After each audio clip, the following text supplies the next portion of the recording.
Week 3, everybody. Week 3 is upon us, and there are only 3 remaining teams who are as yet undefeated.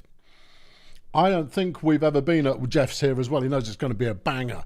I don't think we've been at this stage of the season before and had only 3 undefeated teams remaining. I don't think we've seen it. Are the 3 teams who are undefeated good? Yeah, they are. Yeah, you've got Volcamoose, who are, perennially good.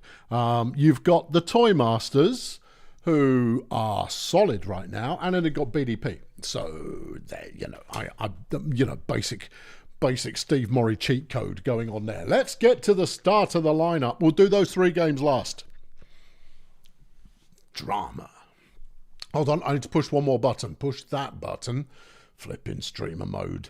Begone streamer mode. We'll start with the Beekeepers against the Stegonauts. Anything interesting or new in the lineup? Rolf Henchucker is this week's most selected fantasy player because he's cheap and he gets points from both sides of the ball. So that's always solid. Other than that, Kathy Glowpad. I'm gonna start pronouncing things correctly anytime soon, but not just yet. Do I need my spectacles or not? No, they are actually helping. Okay, versus Stegonauts, and there's not a lot new to talk about there. So let's play the game. Let's turn that down a bit. That's a bit loud. It's a blessed game, so this one could get exciting. Still no sign of the new uniforms turning up. Clearly some kind of strike or similar. Ryan McNeese, what's he going to do with the ball when he gets it? Now, not much is the short answer there. I need to up the tempo. Sorry, cat's in the way of my operations area. That was a first down. I didn't see what happened, but it happened. Anyway, Ryan McNeese with a nice catch and go, picks up 18 yards off the pass from Ulysses Failure. McNeese then runs it for another 5. Constance Frenzy chucks one out of bounds because that's where she wanted to put it. Failure can only pick up 2 yards, and that's the end of the drive. Hank runs it for 5 on the first play for the Beekeepers. Then Mini Sabotage is halfway up the field, a 34-yard gain. Dirty Woods gives it a 1 yard. Then Hank's on the move again, and he picks up another 5. Freemason throws. Sabotage with another good catch. Myra Sacrifice has been taken down by Mini Sabotage, bringing in Saul Mastiff as Hank gets them down to the 2-yard line, and it's 3rd and goal. Freemason, touchdown, Rolf Henchucker. 1-0 Beekeepers. Well, I mean, going against the form book, you would say that the Stegonauts were the favoured team, but right now the Beekeepers look pretty solid, and Hank Massive is disappearing. That's a 24-yard carry for him. Freemason throws a short one to Hank for 6 yards. Woods, and that one's deflected by Cenobite. Hank, he's on the run. He's in the end zone. Hanky Boy Massive. Hanky Massive. There, picking one up. If you pause the stream for a sec and then unpause it again, it could be because I'm running with the low latency today. Henchucker with another first down for the Beekeepers, who are currently leading this one 2-0. Hank can't get anywhere on that run, and it's 3rd and 6. Henchucker with the catch, and he's in the end zone. Rolf Henchucker, a 24-yarder. And he then deflects one. He is having a good game. Yeah, I know. This is going to be a high-scoring game going on. Ulysses Failure with a nice run outside the line picks up the first down for the Stegonauts. McNeese has it deflected by Hank. Constance Frenzy chucks a nice one for 10 yards. Failure running it again, and no one's tackling him. And he breaks a tackle from Henchucker. That's a 50-yard run for Ulysses Failure. And then Cenobite gets the touchdown. It's 3-1. Rolf has got another catch, and he's broken a tackle. Wood's doing a good job at slowing down the opposition as Henchucker picks up 52 yards from the pass. Freemason is looking for a target, picks Rolf out again.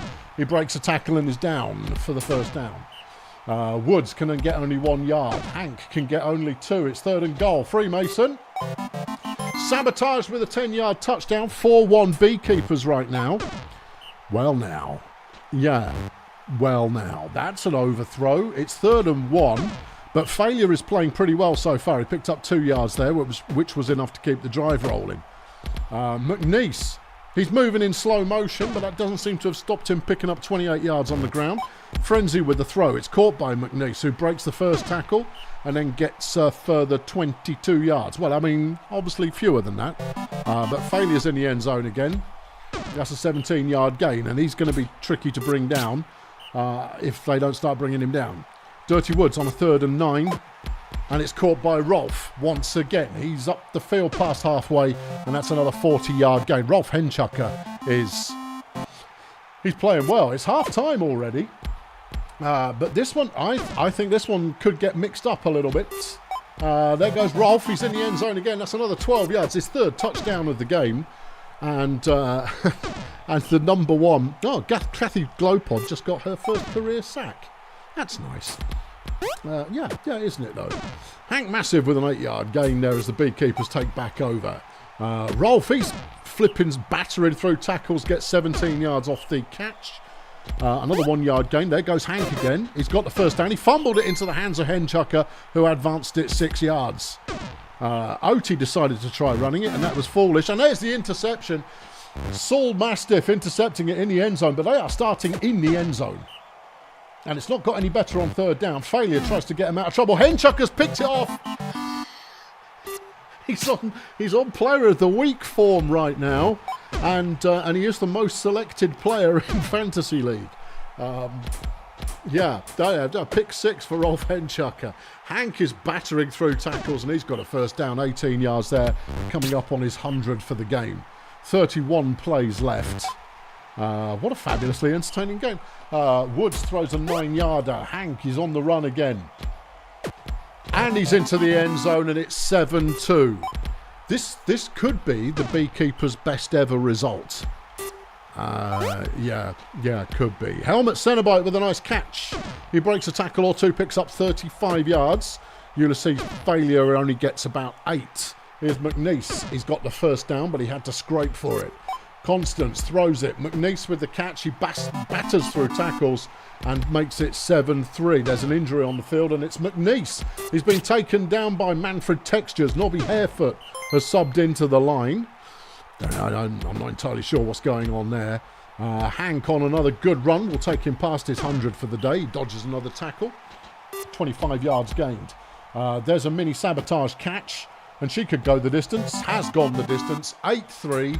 And we're going to activate the afterburners because we can't stay here all day. Well, it's an upset, you would say. Failure's just been injured by Manfred Textures. Rufus Paper Trail is now into the lineup. The Beekeepers not only scoring quite a lot, but beating up the opposing team, which is a mite unexpected. Here goes Hank. He can only get 2 on that one. He's got a catch here, though. Yep, and he does the Hank Massive "you can't tackle me" move, which doesn't happen often, but when it does, it's usually worth seeing. 7 plays remain. Beekeepers lead this 8-3, and they're going to come away with the victory. Surprising is very much the word. Nobby Harefoot with a nice run there, picked up 24. Texture's just got a sack. And on both sides of the ball, the Beekeepers have looked pretty lively. Final score, Beekeepers 8, Stegonauts 3. Player of the game, he's not on Player of the Week form at all. 90 fan points for Rolf Henchucker. 218 receiving, 4 touchdowns, 2 deflections and an interception. Good gracious me. Star player for the Stegonauts. He came off the bench in order to get it, and it's Saul Mastiff. Probably due to that interception. 42 fan points overall. He got a deflection as well in there. But the Stegonauts were very much silenced. They were shut down. Okay, down to the other end of the picture, and Failurewood Hills are taking on the Fire Chefs. What do we expect out of this one? I have absolutely no idea. Anyone new or interesting? The Chefs have got a couple of players they brought in. Olivetti Typewriter and Gillian Void Monkey are getting a start for him, but not nary a rookie to be seen. But it is a roasting all day, so we'll just have to see how it goes. Bessie Grape shot for the Chefs with the first player of the game, gets it to Disco Collins, who breaks a couple of tackles, gets 40 yards. Nice moves. Olivetti gets it to Disco again. Fry can't make a tackle, and that's a Disco Collins touchdown. Well, okay, Fry's having a go now, and he picks up 23 off a Vanken pass. Fromage throwing to Fry again. Where's Julio? He's on the field, but Fry is getting open right now. Void Monkey unable to provide any coverage, and Failure would have equalised. All right, a la carte with a deflection. Typewriter throws it. Viv Crumble, the team captain, gets a catch and goes for 24 yards, over 10,000 yards in Vivian Crumble's illustrious receiving career. And that's a 37-yard run she's picked up there as well. Bessie Grapeshot has to evade trouble, but she doesn't get very far with it. That one's thrown away out of bounds, and Viv is going to have to try and pick up 10, and she doesn't. We are back in the company of Failurewood, and Julio a la carte gets his first catch of the game for 15 yards. Fry drops the ball, 2nd and 10. He catches this one, dodges around a couple of players, picks up a 33-yard first down. Vanken throws it short. Demi John's got the catch, and he's then running it on the next play, and Fry's doing a good job at tripping up opposing tacklers. Fritz Beermatt with a sack. Here's Vanken. He's got it to Flamboyant for 5. And there's an interception. Caroline Warfare. She's been in the league forever and has just picked up her 2nd career interception. Well, I mean, she stands in the line getting in, doing a bit of that blocking stuff, and so doesn't often get the opportunity to do any of the interceptions. Anyway, it's a 3rd and short for the Chefs. Typewriter throws into all the traffic, and it's deflected easily. Flamboyant with a catch for Failurewoods. They've passed the halfway line. It's a 30-yard gain. Demijohn throws one, and it's Fry with another catch. He's already up to 139 receiving in this one. I'm sure someone will stop him. Not on that play. No, that's another touchdown. Okay, well, I mean, there's lots and indeed plenty, as Bessie Grapeshot makes a catch and goes 15. The Chefs moving the ball pretty well, but they are trailing right now. Vanken with another deflection. That one's caught, but it's short. Void Monkey, no dice. Another first down. Fry is catching in all kinds of coverage at the moment.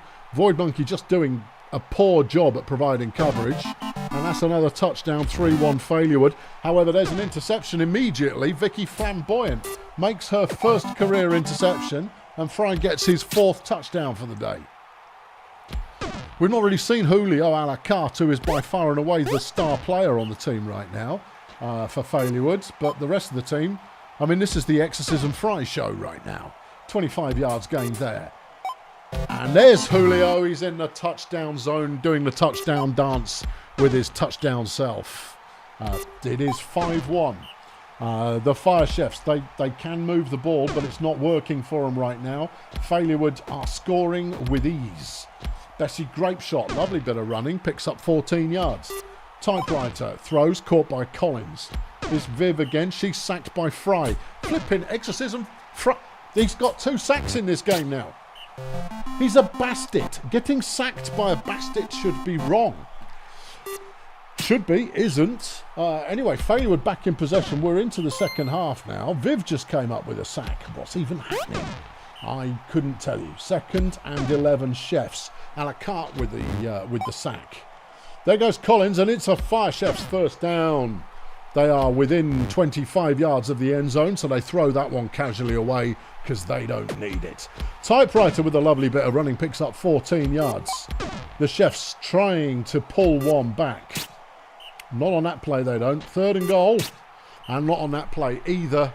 And that's handing it over to Failurewoods, who, if they score on this drive, will hit the turbos. What if they don't score on this drive? I'll see what the mood sort of dictates. But Julio's got a good catch and go there. Breaks a couple of tackles, picks up 30 yards.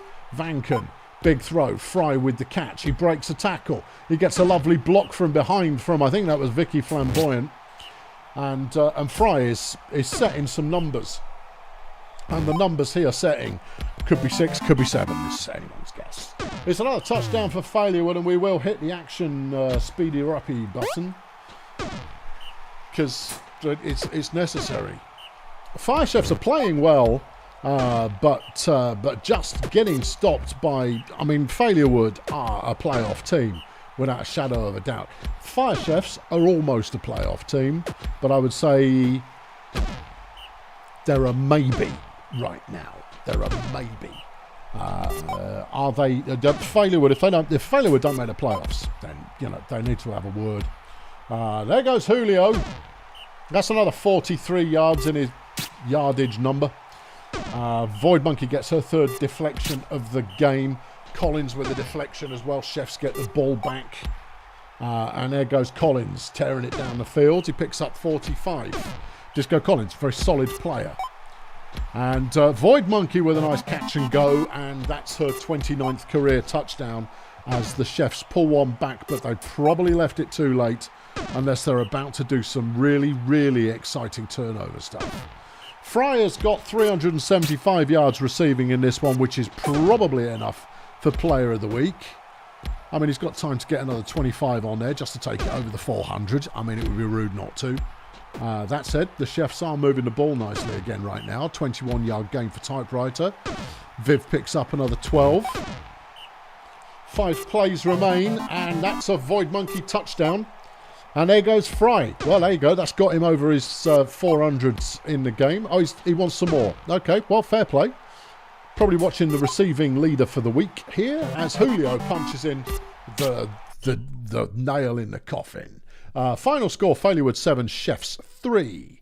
Exorcism Fry, player of the game with 95 fan points. 437 yards receiving, 4 touchdowns, 2 sacks, 2 deflections.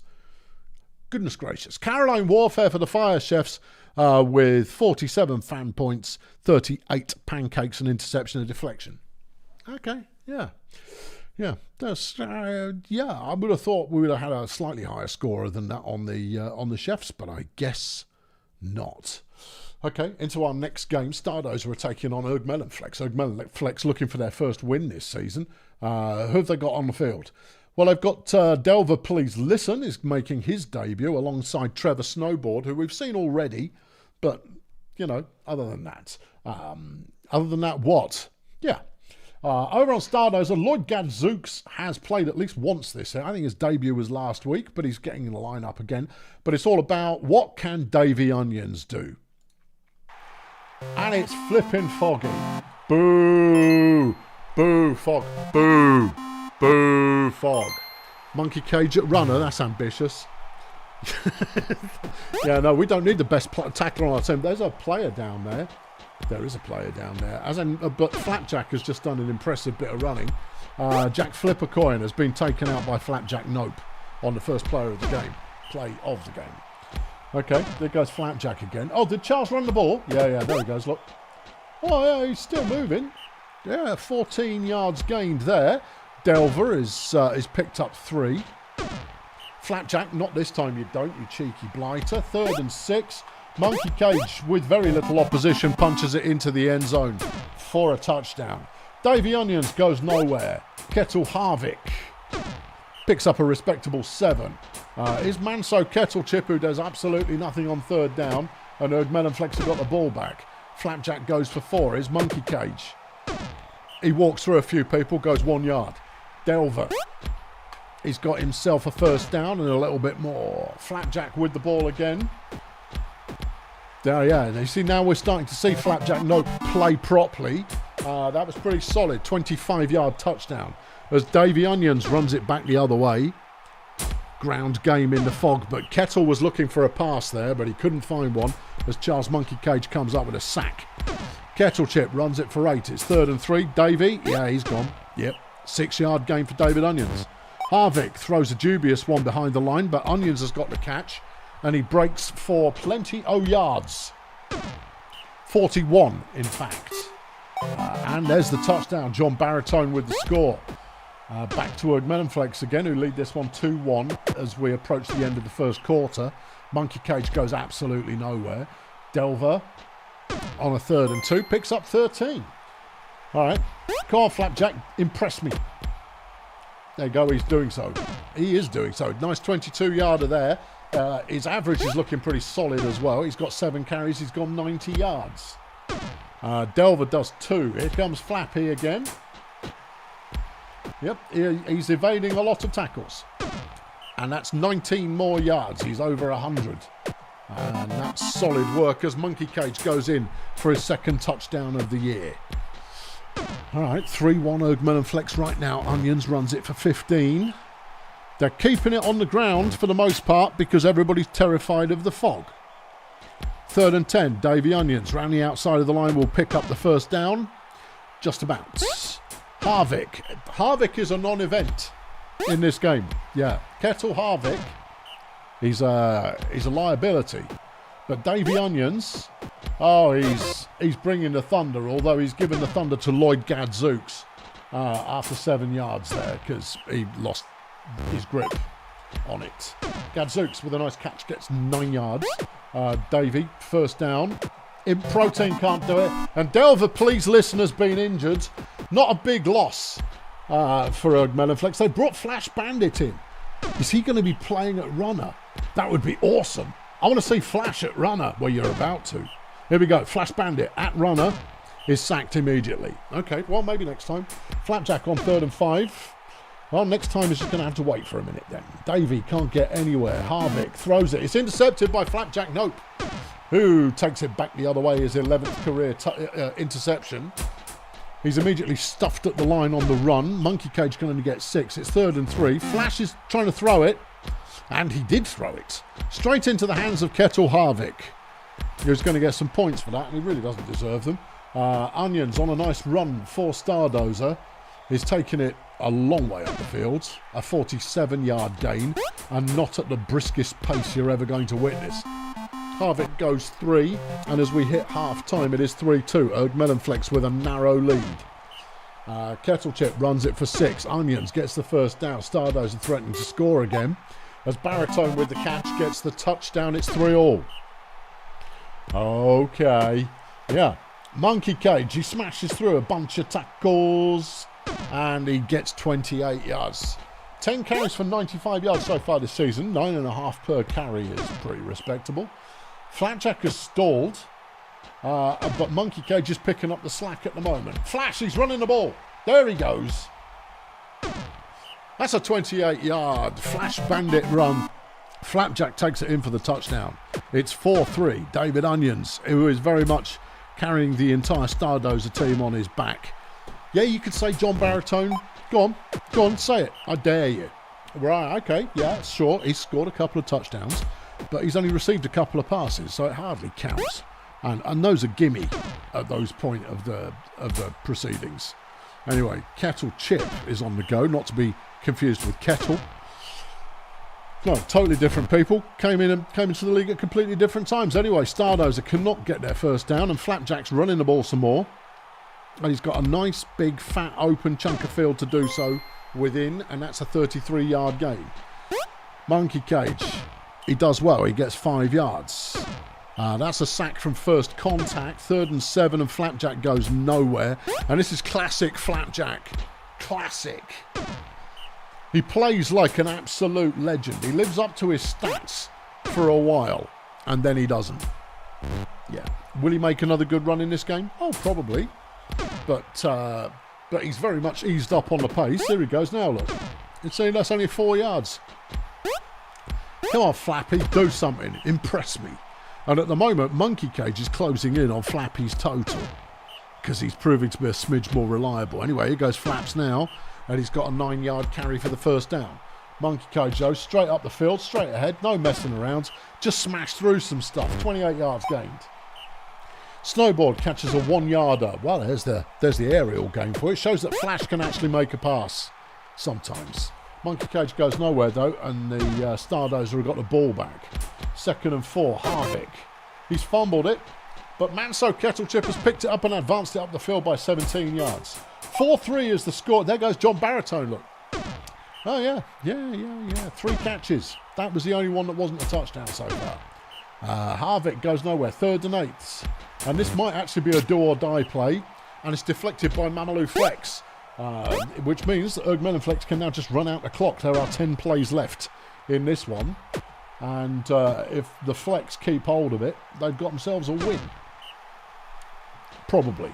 Flash, he's running the ball again. He's not as quick as you think he is, you know. He used to be quicker, but he keeps getting injured. He's still a great ball hawk, as Flapjack picks up another 14. He's over for 200 yards in this game.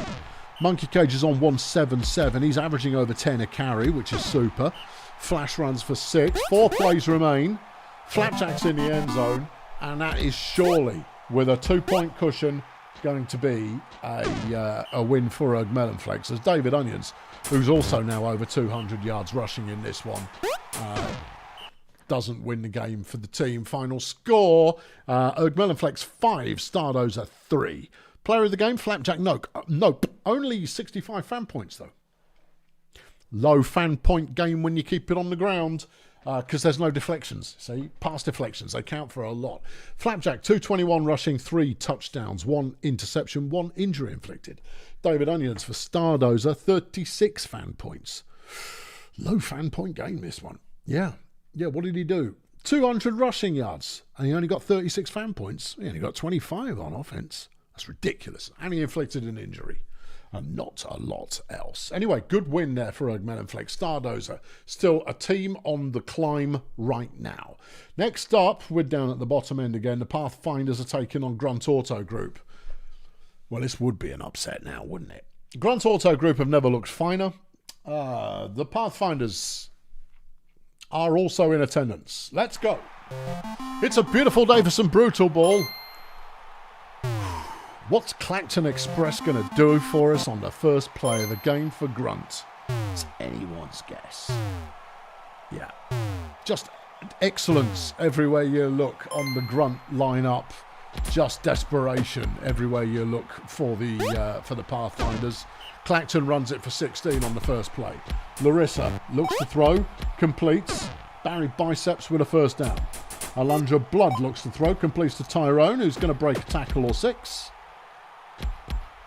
And he's down after 34. Clacton on the 1st and 10 is deflected by Dirk Shafter. Tornado throws it. It's only worth 4 yards, as Alundra can't do enough to get the first down. Pathfinders take over, and Martin Slug is running like an absolute monster. He picks up 17. Dick Frisbee now with the ball, throws it. Shafters with the catch. Not a first down. Clivey Goldmouth to the sideline. Slug's got it, and he's got a massive lead over everybody else. Go on, Martin. Good lads. Martin Slug, a 56-yard touchdown. I mean, it's not like me to root for a halfling, but, I mean, if you can light Grunt up, I'll be delighted. Blood throws. Biceps with a cat. You're not going to like Grunt. Don't get your hopes up. No.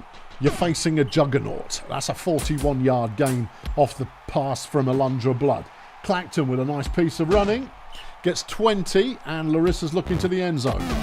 And it's intercepted by Dickie Frisbee. Well done, Dick. Martin gets a first down on the run. Martin Slug, he's our homie. Here's Clive Goldmouth on a 2nd and 10. He gets 8 yards out of that. Martin on 3rd down throws it to Frisbee, and that's a first. Frisbee, he's stuffed at the line. Goldmouth. Clive. He gets some short, 3rd and very short. And Slug throws it away, despite the fact he only had to fall forwards and he had the first down. What an absolute wazzock. Classic halfling play. Larissa throws to Tyrone, who gets the first down.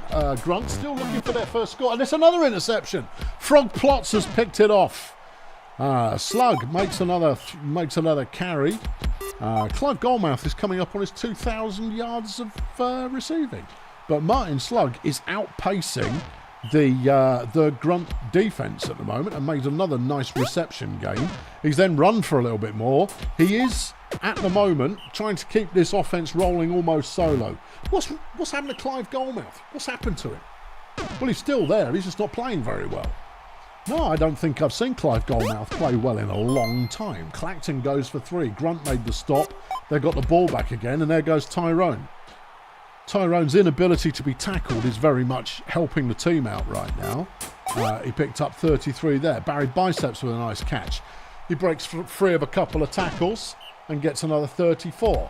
Now, if they can just avoid throwing an interception here, and they do, they've tied it up.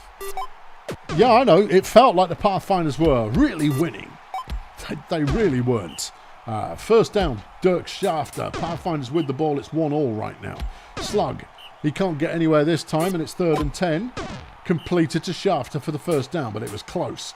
Clive. He's got a running lane, and he's got a first down. 16 yards gained. We're back with Slug again. He's trying it the hard way and getting the result that you would rather anticipate. Goalmouth on 3rd and 8. Gets it to Schafter for the first down. Slug up the middle again. He gets another 2. Frisbee overthrowing the target. It's 3rd and 7. And Clive tries it the hard way as well, and it doesn't work. Clacton, a wide open exponential Tyrone there is going to go for a little walk in the garden in the afternoon. 48 yards worth of walk there. Larissa has somewhere to run, and so she runs there. It's 15 yards gained and another first down. Alundra Blood waits it out, and it's deflected by Schafter. Half-time rolls around, it's only 1-1. This is not a result you would expect when Grunt are playing, and it's a blessed field. No. I don't understand. The Pathfinder's just made a stop, and Clive Goalmouth is on the run of his life. Barry Biceps is dead. He's been killed by Houston Flamberger of the Red Star Pathfinders, but that brings in Gendrich Grippy, who, if you've not encountered, he's an absolute monster. Frog Plots has just been killed in a revenge kind of attack, and Tiffany Hooverbag has just forced a fumble and carried it back the other way. Drama around half-time here between Grunt Auto Group and the Red Star Pathfinders. It's all go. Exponential Tyrone's going to get the go-ahead score for Grunt in the end zone there. Clacton with a deflection. Pathfinder's back in possession again. Slug with another nice catch gets a first down. Here's Goalmouth. Nothing doing there. Slug, a short throw. 3rd and 9. What's Dick Frisbee feeling? He's feeling chancy. He threw it behind the line, but Clive's got a catch, and he's got the first down. Clive now running the ball. Hooverbag gets blocked there by Schafter, which is delightful. Slug on another good run. It's a 12-yard gain. Frisbee, no. Goalmouth, 2nd and 10. It's caught by Schafter, who's down at the 5-yard line, and Slug's going to go for it all right now, and he's in the end zone. It's a 2-2. That's the score. It's a 2-2. That's the score. Yeah. 25-yard throw from Clacton Express. Tyrone with another nice catch. Goalmouth's not going to tackle him. No. That's 31 more yards. Grippy is playing runner, which is not his desired position. But they're already upfield. They're inside the opposing 15. Blood runs it forward. Picks up 4. Grippy on 2nd and 6. He gets them closer, but it's 3rd and 1. Clacton is deflected by Clive Goalmouth. And the Pathfinders managed to pass their way out of trouble. It's currently 2-2. There's 23 plays left in this game, which is so much more close than it has any right to be. Slug gets all the blocks in the world from his friends and goes 32 yards on the ground. Very respectable. It's 1st and 10. Here comes Clive, and he's stuffed behind the line by Alundra. Slug, he goes the other way. Then throws back across his body, picking up 6 yards. Frisbee on 3rd down has it deflected, and Grunt have got the ball back. Clacton gets it to Tyrone. No surprise there. He's being covered by Clive Goalmouth. That's a troll being covered by a halfling. That's not a fight. No, it's not. Tyrone shoved out of bounds after just 5 yards there. Grippy throws. It's caught by Blood, and she's getting towards the 20-yard line of the Pathfinders. Clacton throws it. It's fumbled. And Anna Linguistic has picked it up but advanced it further. Grippy gets the first down for Grunt. They're running the clock out nicely here. Grippy gets them closer. Clacton on 2nd and goal. Tyrone's in the end zone. 9 plays left. Pathfinders in possession, but they trail by 1. Houston Flamberger makes his 2nd meaningful contribution to the game, getting a 32-yarder. Shafter drops the ball, and that's probably killed it, as Veronica Hammock makes the interception. 5 plays to go. Grunt have got the ball back, and they will now score and run the clock out as well, because they're mean like that. And frankly, that'll be a breath of relief coming from the management of the Grunt Auto Group, who are going, but the Pathfinders are a big nothing. They are, but Martin slug flipping isn't. Final score, Grunt 4, Pathfinders 2. Valiant effort from the Pathfinders, taking out arguably the #1 rated team in Fail Brigade. Exponential Tyrone, player of the game with 68 fan points, 311 receiving, 3 touchdowns and 13 tackles. Martin Slug, say his name with reverence. Player of the game for the Pathfinders, 39 fan points, 126 rushing, 115 receiving, 2 touchdowns, no defense. No. Halfling. And Barry Biceps is dead. He is a good... See, I think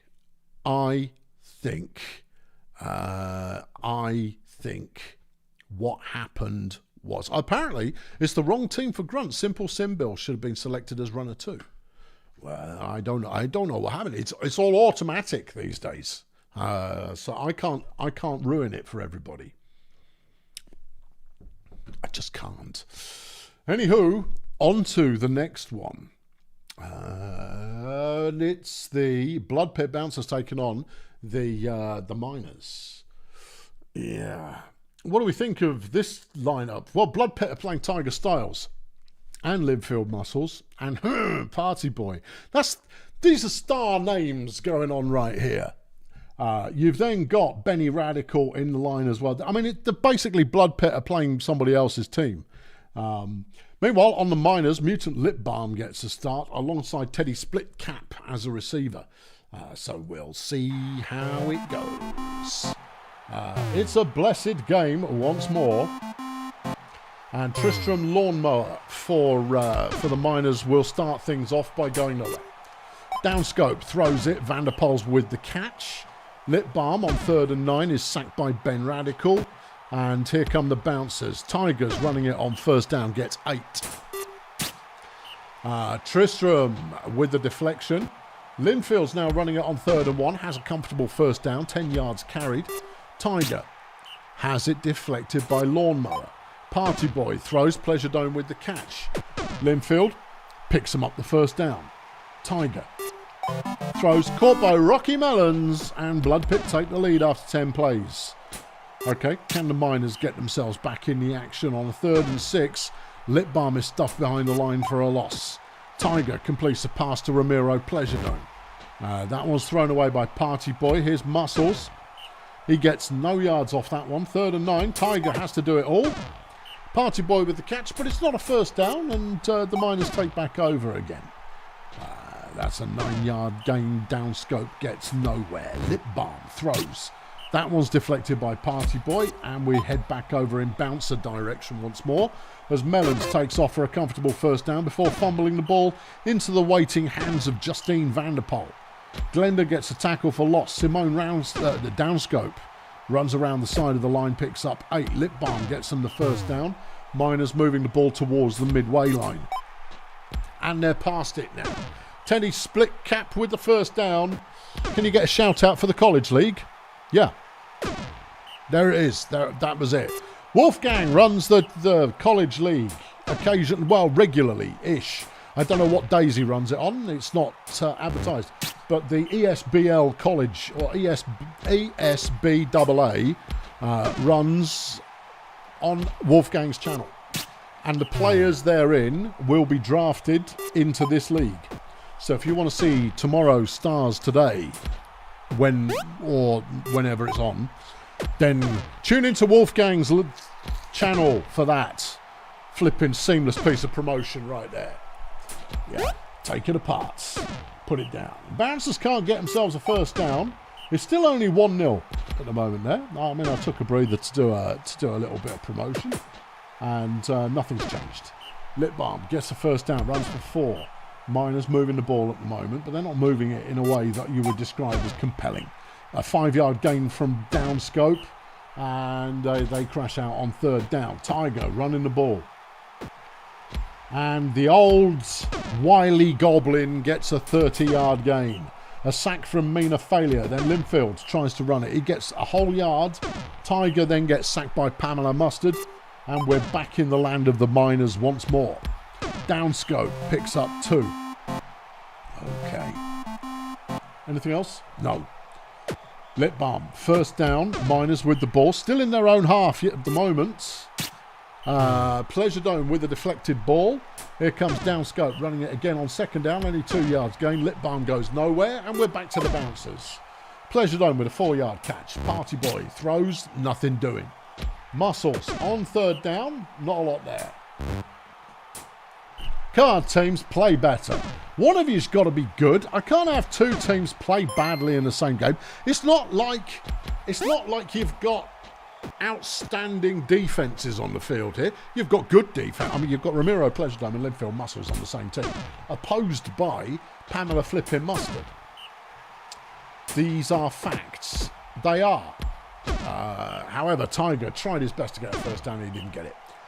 No, still 1-0. Bouncers have the lead at the moment, but this could change direction radically any moment. Give it a sec. We'll see if that happens. We're into the final third of the game, and Tristan Lawnmower makes an interception at a point in the field that is largely meaningless. Lawnmower is sacked by Muscles. Here's Downscope on 2nd and 12, and Teddy Splitcap has a first down for the Miners. Litbom throws. It's caught again, and the Miners are now advancing the ball a bit. Downscope runs it for 8. 1st and 10 once more. And that's a first down. No, it's a second down. Whatever. It's a flipping touchdown. The Picks Creek Miners have pulled it back. It's all square as we hit the final quarter. Okay, Party Boy throws a 10-yarder. Muscles runs for 2 whole yards. Here's Tiger on 2nd and 8. And he's run it for a first down. What an absolute legend. Party Boy looks, waits, throws out of bounds. Muscles 2nd and 10. And he gets himself injured by Mina Failure, bringing Gretel Baguette Fancy into the lineup for the bouncers. Mina Failure doing the injuring there. Meanwhile, the Miners are moving the ball again. Splitcap breaks a late tackle. Pleasure Dome fluffed the tackle there.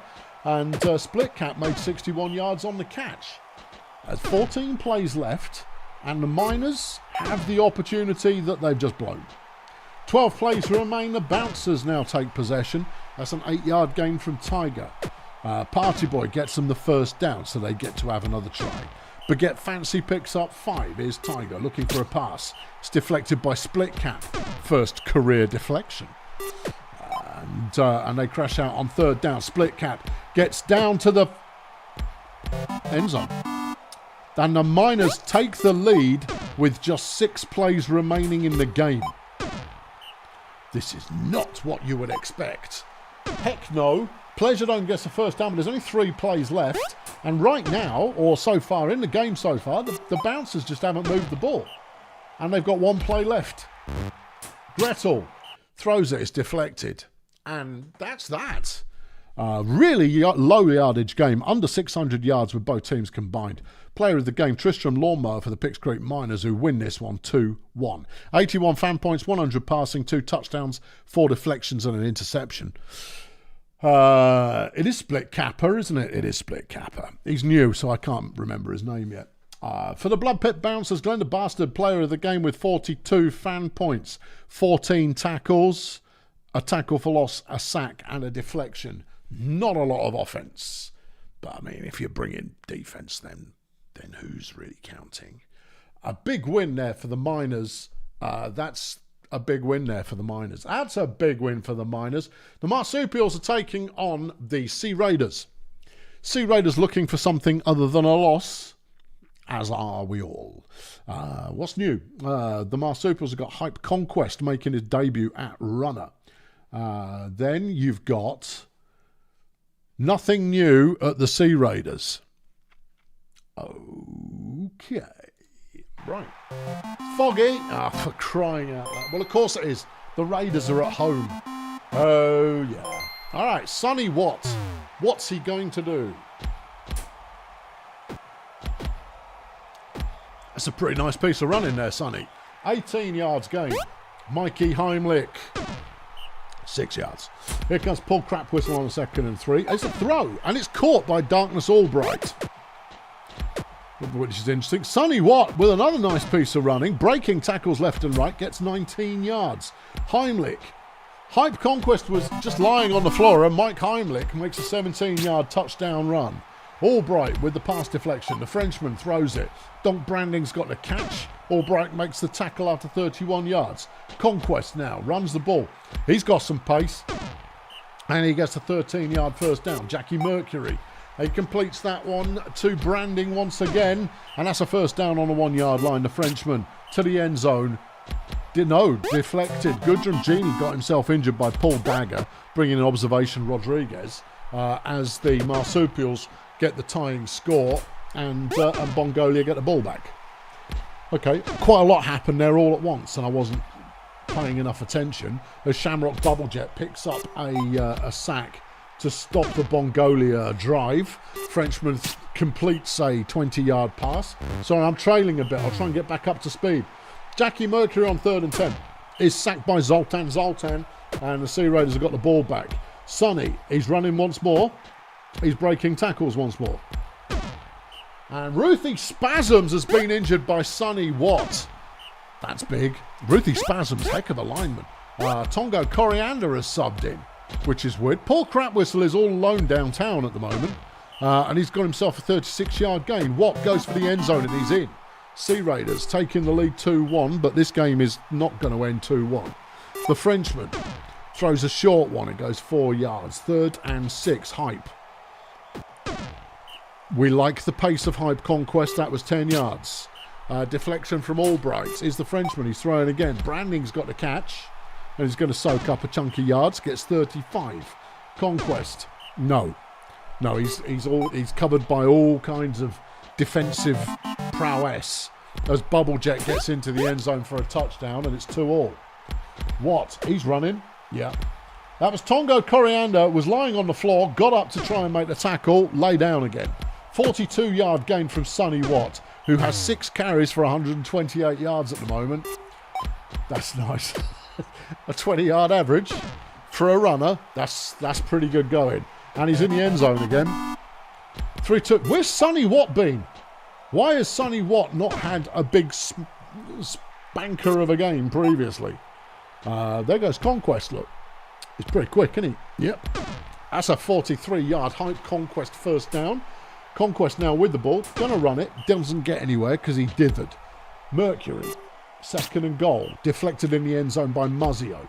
Frenchman punches it in. That's an 8-yard score. It's 3-all. Well.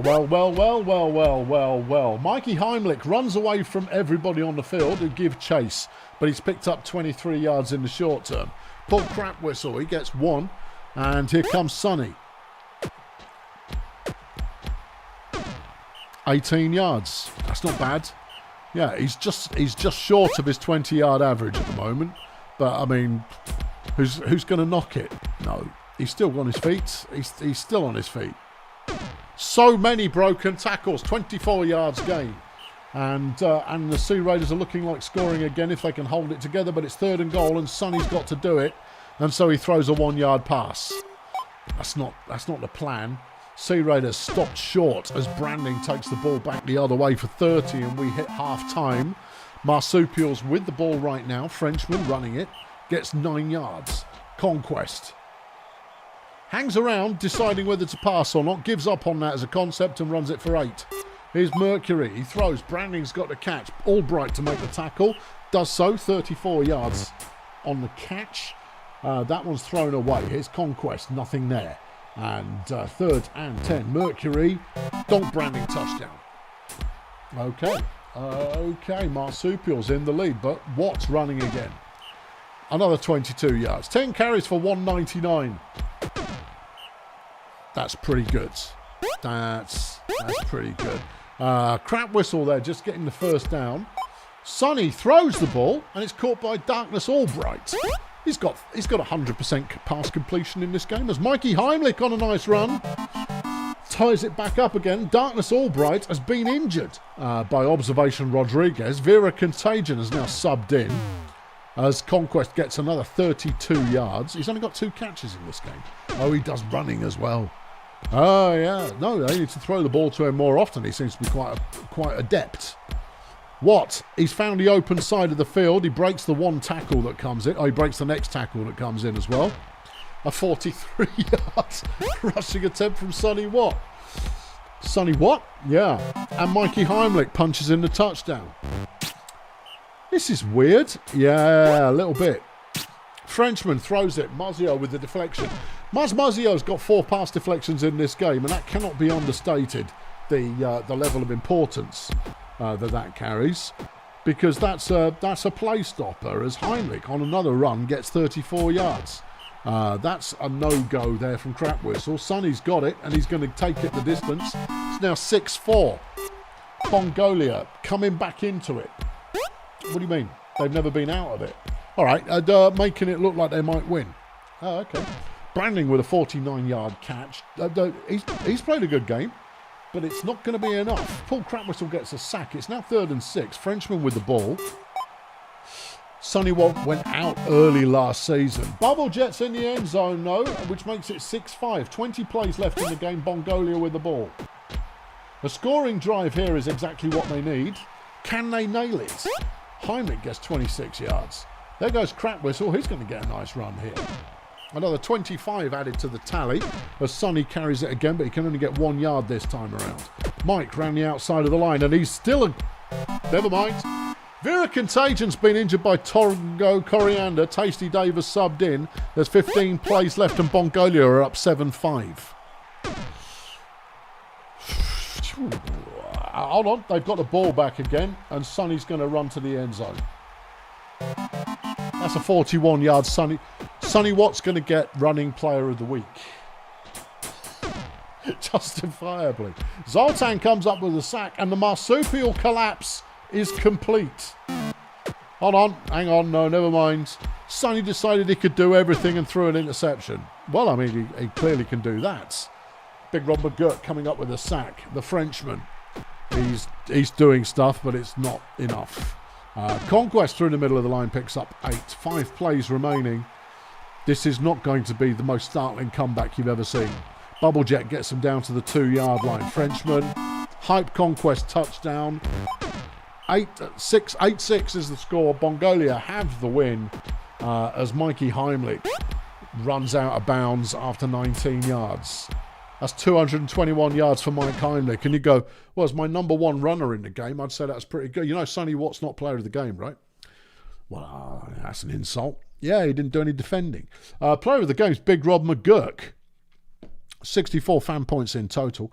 35 on offense, 29 defense. 59 pancakes. 1 tackle for loss, 2 sacks. For the Marsupials, Donk Branding, player of the game. 265, receiving a touchdown and an interception. Okay. Watt, 295 rushing yards. That's a good day. That's a good day. Well, you know what? This is keeping the league all kinds of business, isn't it, though? Right, next up, Peninsula Transport versus the Barmson Medics. Both teams looking for their first win this season, and neither team playing any rookies at all. It's a beautiful day for some Brutalball. It's not foggy, so that's good. Yeah. All right, good. Yeah. Okay, Bingo Hazmat on the first play of the game throws it to El Smiters. It was a curious play, but it kind of worked. 7 yards gain. Smiters now with the ball throws it to Bongos, who gets a first down. Scooter Bois runs it for 3, 2nd and 6. Hazmat completes to Smiters again, and that's another first down. Smiters throws a slightly longer one to Agility Bumrake, who gets a 23-yard first down. Scooter chucks it. Benzadrine with the deflection. Hazmat waits, runs late, and gets 8 yards. 3rd and 2, Smiters. That one's caught by Bongos. Bumson moving the ball at the moment, and Hazmat's in for the end zone for the touchdown for the things and does the stuff. Okie dokie, Peninsula Transport now have a 3rd and 5 already, and MC Kaiser Extreme was carrying it, and he didn't carry it very far. Scooter with a nice catch off like a 2-yard pass, picks up 14 yards in total. Smiters to Hazmat. Touchdown. 2-0 Medics. Gabe Transistor throws it. It's deflected by Bingo, who's already having a decent game. 3rd and 10. Kaiser. No. Righto. Okay, back over to the Medics again. And Bingo's got a good first down run for 16 yards. Smiters doesn't do a lot with that. There goes Scooter. He's evading. And he's got an 11-yard first down. Bingo. In, out, round, 8 yards. Okay, Smiters, touchdown. 3-0. Peninsula Transport struggling to get started at the moment. Hank Fungible is stuffed immediately. Kaiser, he hasn't done anything yet, but he completes a pass there to Cordelia Benzadrine for 23 yards. Gabe, he chucks a short one. Fungi's got it, and he gets him just short of the first down marker. Fungible now throwing. Benzadrine with the catch. And that's a first down. Randall Maroon, though, has been injured by Georgie Coates. Hatchet Malibu now in the lineup for Peninsula Transport as Bingo Hazmat carries the ball back the other way, following a Peninsula Transport touchdown, which I didn't talk about because there was an injury going on, and that's always far more interesting. Scooter running up the middle on 2nd and 10, gets 16 yards for the first. Bingo throws, deflected by Janet Mission. What? Smiters. 3rd and short. Scooter, first down. Okay, all right. This is a lively looking Medics offense that lacks maybe that star power that it needs, but they are leading this one 4-1 right now. Fungible throws it, and it's a 2-yard gain. MC Kaiser Extreme has it deflected by Hazmat, who then runs the ball as Bumson take back over again. Smiters throws a 2-yarder. Seriously, people, throw it a million miles down the field and don't even bother. There's an interception. Hank Fungible's picked it off. Peninsula there, stepping up with the defence right when they need it. Benzadrine gets them past the halfway line. The next pass goes nowhere interesting. Kaiser Extreme is stuffed behind the line again. Gabe is stuffed at the line. And the Medics have got the ball. Bum rake, 11 yards, first down. Smiters throws to Bum Rake again. He's very, very slow agility, Bum Rake, but he's proving to be reliable when thrown the ball. Scooter makes a catch, and he's got a good lead on the chasing defenders. He gets 37 yards, and from the 23-yard line as we hit halfway, here goes Sabutio Bongos for the Medics. Scooter runs it in. It's now 5-1. Okay, well, we're going to give Peninsula this drive to score, and then we'll activate the Medics of blowing this game out. Although right now, Cordelia Benzadrine is desperately trying to keep Peninsula Transport in the game. Nobody else on the team is, just Cordelia. She's got another 22 yards there. They're at the 7-yard line, and that's a touchdown, and it's Benzadrine, obviously. 5-2 now the score. Okay, Hazmat, good piece of running. Gets 30 yards on the ground. Smiters, he considers his choices and doesn't do anything with any of them. Boam is having one of his better games. He's got 57 yards on the ground so far off 8 carries. Smiters on 2nd and 3 completes to Hazmat for another 15. Scooter chose the right side of the line to run, and he's in the end zone, and now we'll hit the activity button. Yeah. Sack there from Scooter. That's his first sack this year. Benzadrine gets him another first down. Peninsula struggling to go anywhere. Their once formidable ground game in the form of Gabe Transistor. Where's it gone? Why is it not working? Are they missing line people? Could be. Development of the line all important as the Medics score again, making it 7-2. Here goes Gabe. Happy little fat Gabe Transistor running for 42 yards. Lovely. He's left that a bit late. Janet Mission getting in on the action, picking up 22 yards. Peninsula trying to get back into this one, trailing by 5 with 22 plays left in the game. They score there. It's now 7-3. There's a fumble. They've got the ball back. Peninsula, with a little bit of momentum, have scored again. It's now 7-4. All right, if Bumson can just calm it down. Smiters with a nice downfield catch gets 47. Smiters now with the ball. They're trying the long ball again. It doesn't quite work this time, but Scooter makes a good run, giving him another set of downs. Bingo picks up 5. Smiters deflected by Benzadrine. Boam, Hazmat, touchdown. 8-4 is the score. There was another fumble there, but Fungible picked it up and advanced it 25 yards. So, generally positive. But Peninsula Transport are not going to win this one.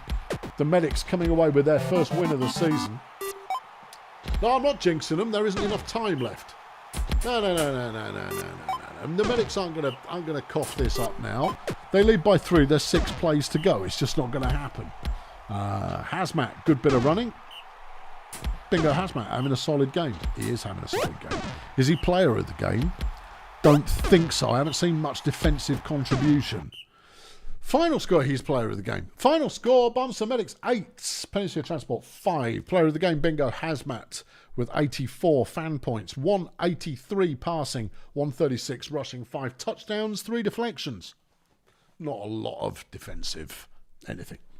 Cordelia Benzadrine, player of the game for Peninsula Transport, 197 receiving, 3 touchdowns and 4 deflections.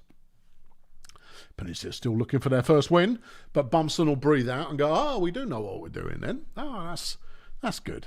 That's nice to see. Next up, you've got Edge of Slum taking on the Colonel Space Agency. Is this going to be a treat? Is it going to be a treat? The defending champions taking on Ultraviolence Incorporated. Daphne Teflon gets a start for Edgy Slum. Ursula the Confessor, I guess. I can't remember. Anyway, she gets a start at KSA. As does Shade Dark Cave's played already. Scorpion Ring. We've not seen much of Scorpion Ring yet this season, so there's that. But it's a beautiful day for some Brutalball because we're at the KSA home field. Can the champs get it all back on course again? Or will Edgy Slum do what Edgy Slum do? Let's guess. Raz McClintock on 2nd and 10. Get the ball out to Scorpion, who gets a 38-yard first down. Svazdan throws it. Rock hands with the catch. 28 yards gained. Ursula throws a short one. It's a 4-yard gain from Ring. McClintock gets another 3.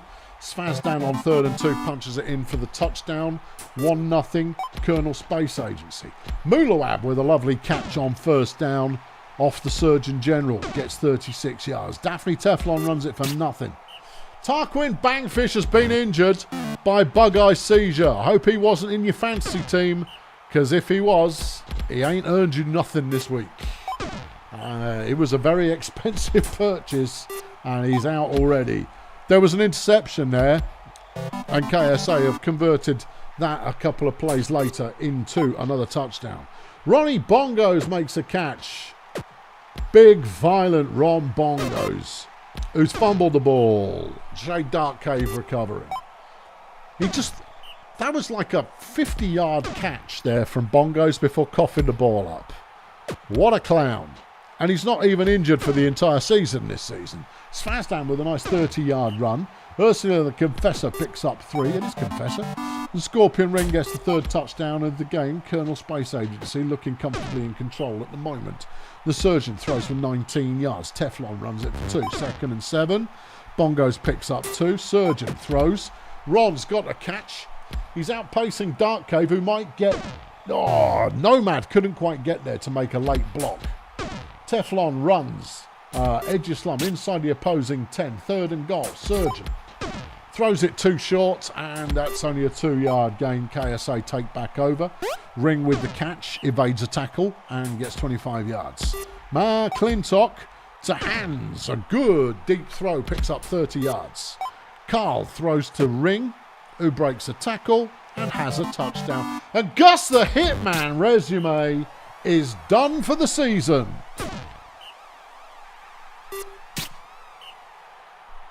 Oh boy.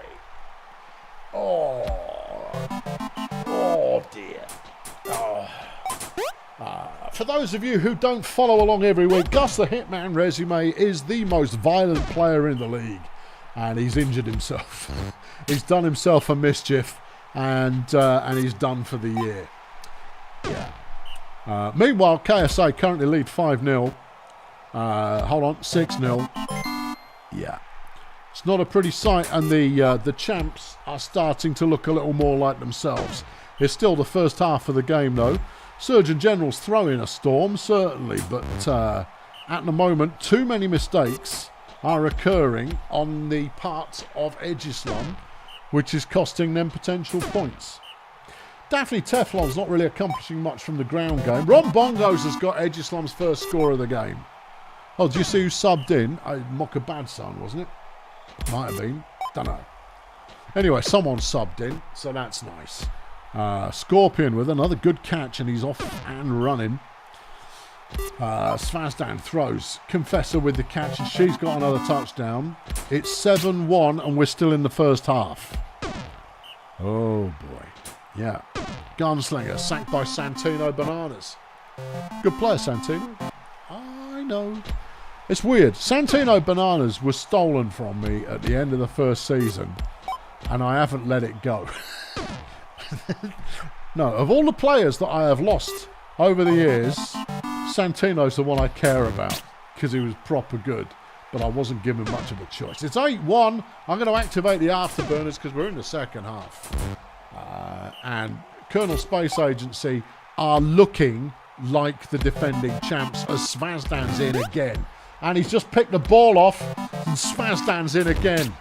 This could be a record scoreline if we keep this pace up. The score is 10-1. There are just under 40 plays left. Yeah. Ursula throws. It's over the head of McClintock, who was wide open. McClintock then gets stuffed at the line. Svazdan tries to run. He only gets 3 yards.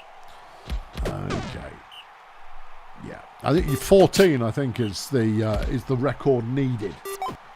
A couple of teams have got 13 in a game. I think 14 is what you need for the record high score of all time. It's increasingly looking like it's not going to happen, but Hans has made it 11. Okay. And it's not like Edgeslum are playing badly. No. They're playing all right. They're making some big plays. But when KSA get the ball, they're upsettingly good. Muluab with a nice 32-yard catch. Ursula the Confessor has been injured by Muluab. Bill Saturno is now on the field. Kill him. Yeah. KSA playing the I don't want these guys to die lineup. That was a big pass. 26-yard pass there from Svazdan. Saturno runs the ball, picks up 6. There's 12 plays left. There's an interception. Gunslinger has picked it off. And Edgeslum are going to try and score again. Well, why wouldn't you? Why indeed? Bongos, nice piece. Running, gets another touchdown. 11-3 is the score. Saturno's carrying the ball, which is adventurous. Gets 19 yards. McClintock on a first down goes a couple. That one's thrown away. 4 plays left. Saturno, there's still time to kill him. Scorpion's pushed out of bounds. And, Hans has got the first down. Final player of the game. And Rock Hands, with another touchdown, makes the final score. Colonel Space Agency, 12. Edgeslum, 3. Player of the game, Rock Hands. Yeah, really. 342 yards receiving, 5 touchdowns, 7 deflections. Nomad Gunslinger for the Edgeslum Marching Band with 42 fan points. Not a lot of anything there, really. No, but apparently that counts. So there it is. There you go. Ooh, ow. Yeah, quite the thumping. And KSA maybe back in business. Next up on our to-do list, Budget are taking on Grazer Ridge. Okay, who's new? Unctuous Filter is on the field for Budget alongside Grim Pricks. Grim Pricks is pretty good. He is pretty good. Nobody new or interesting at Grazer Ridge. Nigel's here though, so you never know. Maybe it's raining. Oh God. Yeah. All right. It's raining, so it might be fun. There's nothing wrong with rain. It just slows the game down a little bit, but we get lots of fumbles. Yeah. Grazer Ridge on a 3rd and 2. Karen Woman with the ball. Throws it. Josh Rubino's got a catch, and he's tackled by Pricks after 24 yards. Ethan Hogwash on first down picks up 3. Dick Minor completes to Nige, who gets 37 yards before being stomped on by Capsicum Disco. Hogwash to the end zone. Rubino touchdown. Okie dokie. Tarzan Necropolis making a catch off Spiny Turtle Wax. Nige with a deflection. It's 3rd and 3 for Budget. Pricks has got the first down. Spiny is then sacked by Casey Jones. Necropolis waits, throws, deflected by Dick Minor, but that was an ambitious looking passing pattern there. and then they crash out on third down. Back with Grazer Ridge again. Hogwash. Splendid piece of running, evading a lot of tackles, but didn't get very far. Did not get very far. However, they've fumbled it. Pricks has recovered the fumble, and now they've thrown the ball to Capsicum, who's probably going to score. 1-1. Budget are back in again. Okay, Unctuous Filter gets the sack. Nominous Sin is stuffed behind the line. Karen Woman can only get 2 yards, and Budget have the ball back again. That one's deflected by Karen. Necropolis throws over the heads of the receivers. Stochastic. And that one's dropped by Capsicum Disco. But, I mean, you're trying to catch in the rain. Trying to catch in the rain. Who was that? That was Rubinho picking up a fumble. But the drive is over. Budget have the ball back. Capsicum catches this one, gets 21 yards. Necropolis downtown is deflected by Nigel Prison. Fenchurch can run it for only 1. 3rd and 9.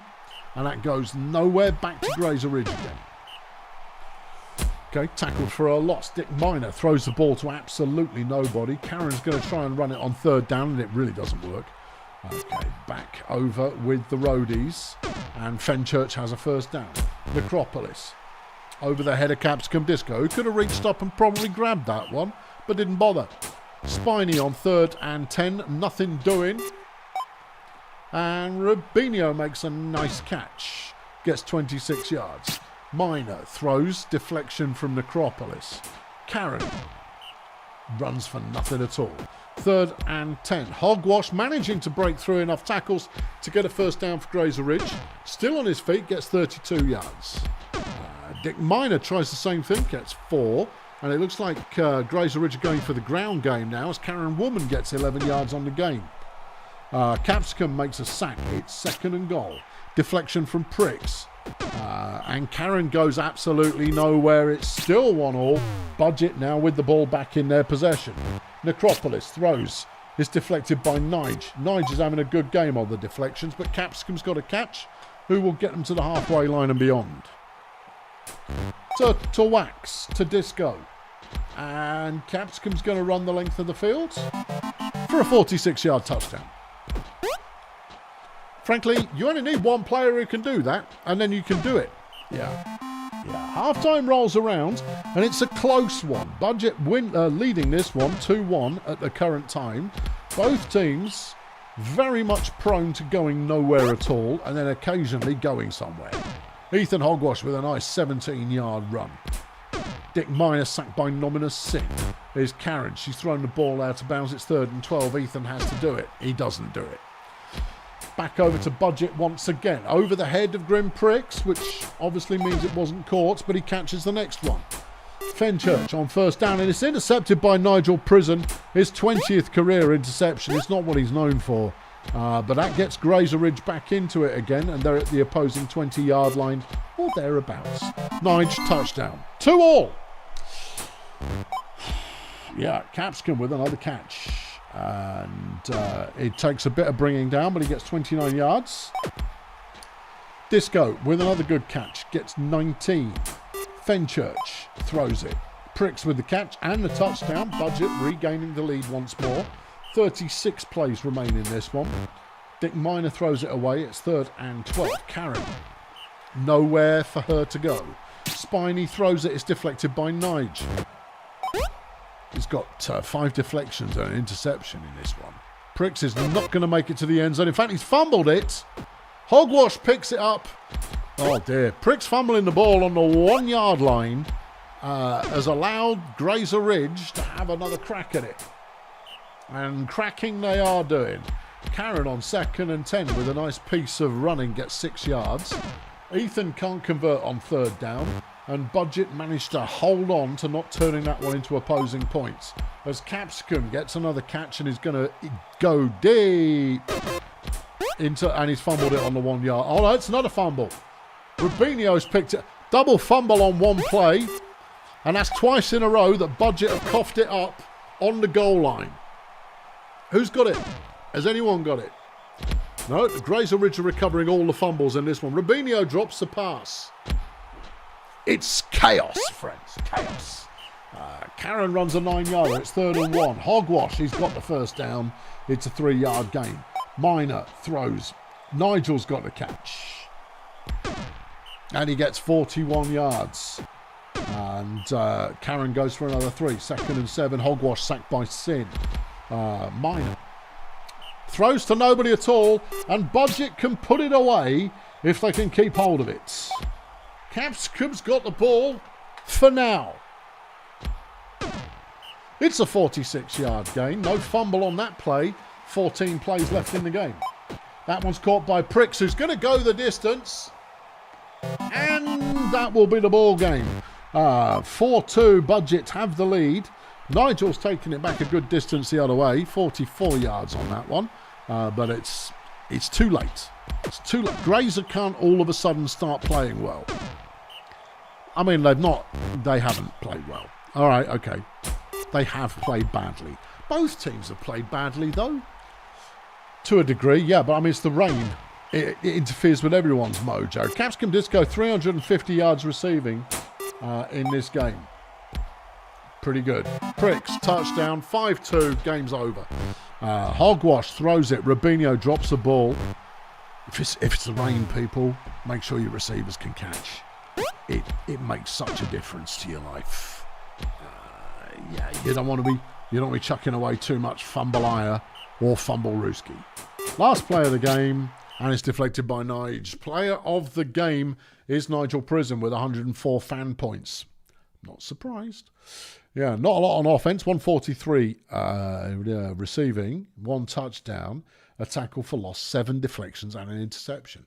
For Budget, who win this one 5-2, Grim Pricks, player of the game, 62, fan points, 160, receiving 3 touchdowns and a deflection. Whew, yeah, okay. Budget with the win. All right, flip it. Port Miggins are taking on Lingo Blend. Lingo Blend looking for some signs of life in their season. Charity Milk Flimsy is getting her start in this game. That's nice to see. Will she be throwing it to Hank Murphy? If she knows what's right for her. Port Miggins are here and Dougie Conglomerate's actually playing.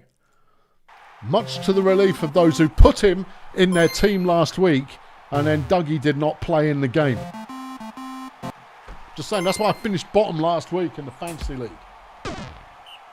I was being a Dougie Conglomerate fanboy and I was denied. Milk Flimsy to Ferrites. Good pass. That's a 24-yard gain. Lingo Blend having a first down. Ray-Ban runs straight ahead and goes nowhere. Milk Flimsy now running it. Gets only 2 yards. And the Pirates take over. Freddie Two-Beard picks up 4. Dougie Conglomerates. The Beast. 17 yards on the carry. Tipitude Williams is injured by Lothario Henderson. Scratchy McHenry is subbed in for the Pirates, but there's a turnover and Lingo Blend have intercepted the pass and they've got the ball back. Okay, nobody's scored yet though, so this is all academic at this point. But Milk Flimsy to Hack Murphy in the end zone is a 16-yard touchdown and Lingo Blend have the lead. Dougie Conglomerate is on the run. He's not in my fancy team this league. I don't even care. No, Scratchy McHenry, nice piece of running, gets 8 yards. Freddie Two-Beard gains 1. It's 3rd and 1. Doug's got the first down, as you would expect. Scratchy running on 1st and 10, picks up 6 yards. Freddie gets 1. Conglomerate is through the line and he's picked up 6 as well. And the drive is still motoring. Is this the Pirates using nothing but a ground game? Hold on, they're chucking it. Doug aired out the ball to Arnie Hamburger, who's down at the 1-yard line. A surprising move. But there's the touchdown. Randall Frippery with the score. And it's 1-1. Okay. Benefits to Ferrite. And she gains 12. Milk Flimsy gets a 3-yard run. John the Plum throws it. And that's caught by Hack Murphy. Ray-Ban can't get very far with that one. Charity. She's got it to John the Plum, and he's got the first down. The Plum now with the ball. Throw it away. What a Plum. Benefits doesn't go anywhere. 3rd and 11. Charity's hustling for it, but she can only get 10 yards. Pirates take him back over again, get themselves an immediate first down play. Frippery goes for 4 yards. There's McHenry going another 4. Freddie Two-Bid gets him the first down. Conglomerate now. He's running away from trouble. Tiggy Teapot there is ready to make the stopping tackle, but that's 25 yards gained. As McHenry on a lovely piece of running picks up another 23. Two-Beard looking for a target, finds nobody. Conglomerate with the ball. He bounces off a couple of players, picks up 6. It's 3rd and goal. McHenry with the pass, deflected by Murphy. Lingo Blend have got it back again. Still 1-1. It's a close one. Yes. Well, it's tied. That's more than close. Shut up. Conglomerate, he's got the run. He's got the first down. It's 9 yards gained. McHenry, he picks up 4 there as half-time rolls around, and it's 1-1. Who's the better team right now? Neither of them. Doug Conglomerate, he's the best team on the field. Is he better than Hack Murphy as a team? Oh, I see. I like both of them. Freddie Two-Beard has got the go-ahead score for the Pirates, but Lingo Blend immediately throw to Hack Murphy, who gets 51 yards. And Lingo Blend are already going, well, we could score, I suppose. They complete a 7-yarder there, but it's 3rd and 3. Brenda Ferrite getting the first down, and they're inside the opposing 10. Ray-Ban, nowhere for him to go. Milk Flimsy, deflected by McHenry on the goal line, and the Plum screws it up because he's a known. What do you expect? Two-Beard chucks a short one. Hamburger with the catch. 2nd and 4. Conglomerate first down. McHenry runs it a little bit and gets 6 yards. That'll do. If you've got 3 people that will go 6 yards every time they touch the ball, you're going to score a lot. But not as much as the team that goes nowhere twice and then throws it for 60 yards. That's philosophy. Is it? Well, a strategy or something. What's happening at the moment? Port Miggins have got the ball. They're at the halfway line. There's 29 plays left in the game. Doug Conglomerate just ran for a 22-yard first down. It's now 2nd and 11. Two-Beard can only get 3 yards. Doug on 3rd down. No, he doesn't go anywhere. The Plum goes nowhere as well. Ray-Ban goes nowhere. Charity on 3rd and 9. Still keeping it on the ground then. Well, it's not really working. No. Stephen Truckstop gets his first sack of the season as the Pirates take back over again. Scratchy can only get 1 yard out of that play. And Lingo Blend got the ball back again. So they're playing green. Thought it's Grazer Ridge for a moment. Yeah. Who's got the ball at the moment? Pirates again. Oh, okay. Doug, another nice piece of running from Doug Conglomerate. 16-yard first down. He's over 150 in the game. Scratchy. He picks up 9 there. That's only 9 because he's very, very slow.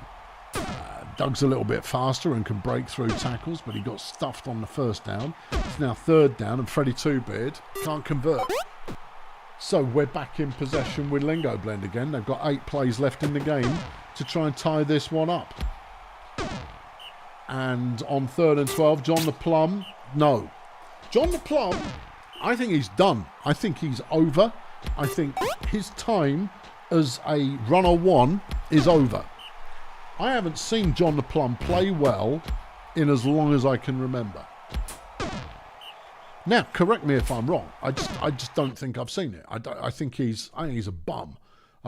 Player of the game as Port Miggins win this one 2-1. 4-fingered Owls for the Pirates, who did pretty much nothing in the game other than 38 pancakes and a sack. Tiggy Teapot, though, actual player of the game. No, the Lingo Blend got player of the game. Why Tiggy Teapot? 2 sacks. Oh, and 18 tackles. 18 tackles is probably enough to be be tackler of the week. Yeah, another low yardage game, barely scraping 500 yards. Whew, yeah. Okay, next. We go back up to Bad Company and the last non-featured Bad Company game. The Axemen taking on the Voodoo Boys. Axemen looking for win number 1. Voodoo Boys trying to build on what they've built so far. Vincent Rimshot having a good debut season. Jonesy Whispermill at the moment hasn't done anything. It's a debut game. Over on the Axemen, nobody new. All the same, you've seen them all before. And it's a blessed game. Oh, we might get some points in this one. Okay. It's going to be the Boo Boo Boys kicking it off. And Rimshot tries to run it and he gains 3 yards. Whispermill throws a good one there, but Flunkerson makes a deflection and Tan Clark gets nowhere on 3rd down. So Of City take back over. 2nd down, they manage to complete to Wheelspin Gold, who gets 28 yards and is at the 15-yard line. Algor Sentinel on a nice run. Not a quick run. Gets 9 yards. Pritchus gets him the first, though. Chunk, end zone, Serenity, touchdown. Of City, 1-0. Rimshot runs it for 7. Is Whispermill again. Completes to Tanklark. Gets the first. Tanklark now with the ball. Good throw. Finds Raccoon because that's the player to throw to. 29 yards. Nothing doing on the first. There goes Jonesy. He's got a 13-yard gain. And that keeps this drive moving a little bit. Karen Hare with the catch gets 9, 2nd and very short. Rimshot. Intercepted by Shandy Worthless, who's going to get a chunky yards before being brought down around halfway. 43rd career interception for Shandy Worthless, who then gets a normal reception twice in a row after that to show that that's how these things can work. Algor Sentinel, lovely bit of running. We've not seen much of Sentinel before, but I have a feeling we'll be seeing them again as Serenity scores a touchdown and the Axemen are up 2-0. Karen Hare, a good catch for the Boo Boo Boys, and it's intercepted. Sentinel's picked it off. That's very much his coming out party then, isn't it?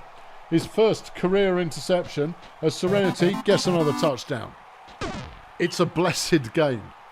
Ooh, a juiced up Pritchard Serenity. That could be interesting to watch.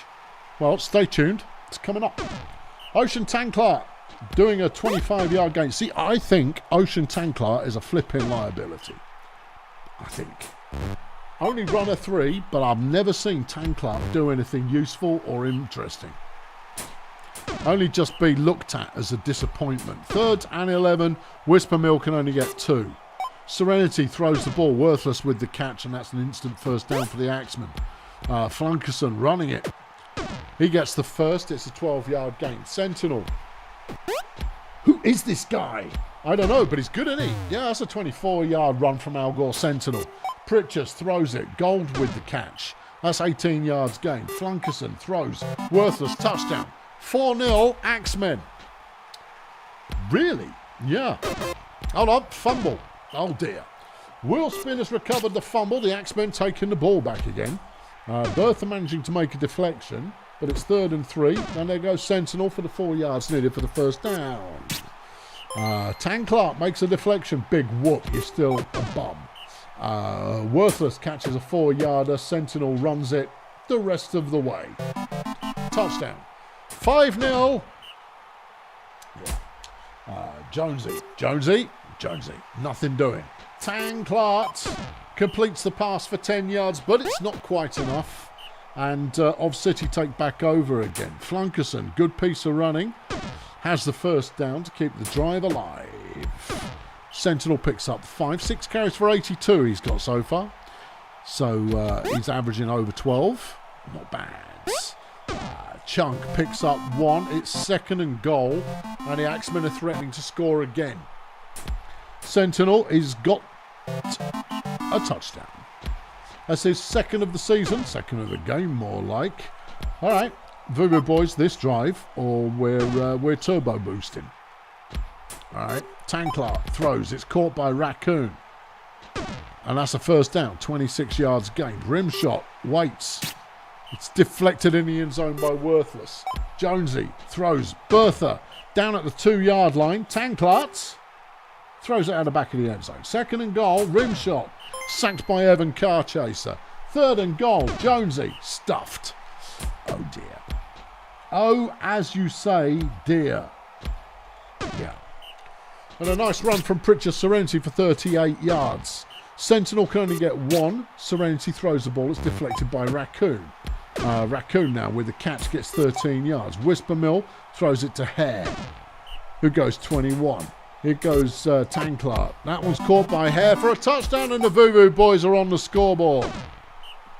33 plays left. At the moment, it's 6-1. And Of City's offense is looking pretty lively. Sentinel runs it for 30 yards. Serenity picks up some yardage. Chunk Flunkson gets himself injured by Karen Hare, bringing in Gibby Love handles. Okay, the Voodoo Boys make a stop. Hold on, but they've thrown an interception again. And Sentinel's down at the 2-yard line. Serenity? No. Love handles? Yes. Sentinel with the catch, that's his third of the game.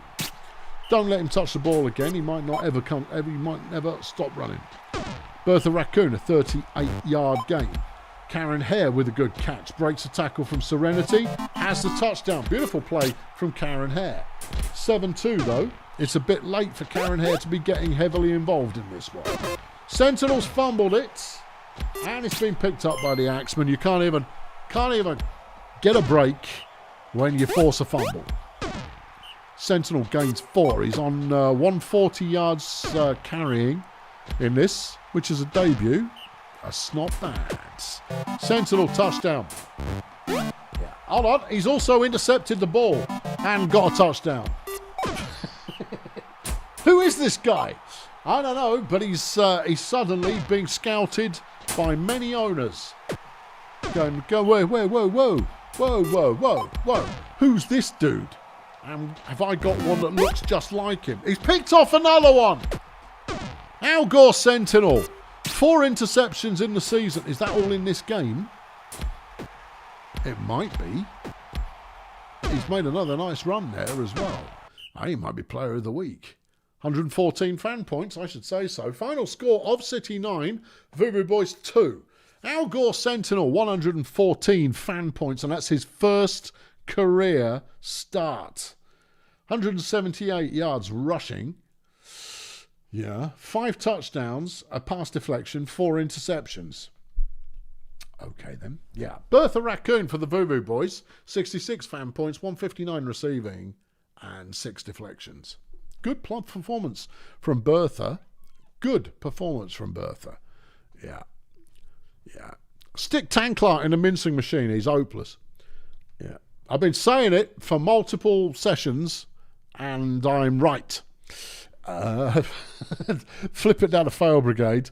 Joe slung a 20 in the bucket to celebrate Al Gore's debut. Well, you would. He plays really well. Shady Palms taking on Sports Ball Union. Right then. Yeah, what do we like here? We like Clarence Budgies in the game alongside Miguel Jupe for Shady Palms. Clarence Budgie's a good player. He is a good player. Meanwhile, a lot of traded players playing for Sports Ball. Craig Franklin, Chonk Olympics and Daxter Hijack all getting starts in this one. And it's a blessed field. Let's go. All right. Here we go. Marcel the Jams for Sports Ball Union's going to show us why he's number 1. Completes the pass to Bird Dog. Bird Dog still running. That's a 37 yards completion on the first play. Omar Pellegrino with a nice piece of running. Dodges a tackle. Could go the distance. Goes the distance. 42 yards for Omar Pellegrino. Miguel Jupe, though, for Shady Palms, making a nice 32-yard catch immediately. Jovial Impairment on a heck of a run. Blast through Farmer Vault style, gets 14 yards and a first down. Trevor Fangs now, nice piece of running. And he's down at the 29. Ferdy, Equatorial Mount with a pass, and it's deflected by Dog. Jovial, touchdown. 1-1. Right. LeJams is stuffed at the line. Here comes Pellegrino. Completes to Dog. Yeah, you want to stop that? Yeah. Dog breaks a couple of tackles, gets 38 yards. Vault style, throws deflected by Duke. LeJams has that one caught by Daxter, who picks up 16 and a first down. Pellegrino stays on his feet for quite a while. The team captain gets 21 yards and they're inside the 5 Vault style touchdown. 2-1 Sports Ball. Ferdy throws it. Duke with a nice catch. Gets 21 yards. Jovial throwing. Caught again. 11 yards gained. Fangs throws. Dupe's got another catch. Miguel Dupe, everybody. Ferdy throws. It's Miguel Dupe. Touchdown. 2-2. All right, Marcel throws it to Dog. No one tackles him. Yeah. 38 yards gained. Here comes Pellegrino. We may have a score fest about to occur. It's too soon to know for sure, but it might be about to happen. Voltstyle with a catch, and 10 yards to go to the end zone. Pellegrino picks up 2. Voltstyle tries something, doesn't work. Lejams has the touchdown. 3-2. Sports Ball in the lead. Ferdy waits all day to complete it, and Duke makes the catch. Jovial, he's round the outside of the line, breaks the first tackle, and the second and third. And Omar Pellegrino has been injured by Jarvis Judd, bringing in Mary Ruthless. Ferdy Equatorial Mount, nice piece of running, gets 15 yards. Shady Palms moving the ball well. Jovial, lovely piece of running inside the 5-yard line. Trevor Fangs. And Craig Franklin is done for the year. Trevor Fangs has taken out Craig Franklin. Low-grade Mo has subbed in. It's 3-3 now, incidentally. No, Crystal Lemonade has subbed in. Oh, they've made a double switch. Might have done. Dunno. Wasn't paying enough attention. Duke with a deflection. It's 3rd and 1. The Jams has picked up the first down. Sports Ball still moving the ball. The Jams a 23-yard carry. Low grade. Nice piece of running. A 12-yard gain. Voltstyle throws it. Dog with the catch. He could. No, he didn't. All right. Forget I spoke then. The Jams does, though. The Jams has 4-3 now. Ferdy runs it for 7. Jovial on 2nd and 3. Looking for the deep pass. Can't find it, but he manages to find a good running lane and grabs 15. Fangs throws deflected by Daxter. That's what he does. Yep. Jovial gets a 2-yard gain. 3rd and 8. And it's that man Jupe again. He's not a man, he's a dark elf. All right, whatever. Yeah. 2nd and 10. Ferdy throws it. Daxter with another deflection. Jovial stuffed at the line, and Sports Ball with an opportunity now to extend the lead. Dog making another tremendous catch and go, 43 yards gain. Mo can only gain 2 yards on the run, but Dog's got it again. And he's injured by jovial impairment.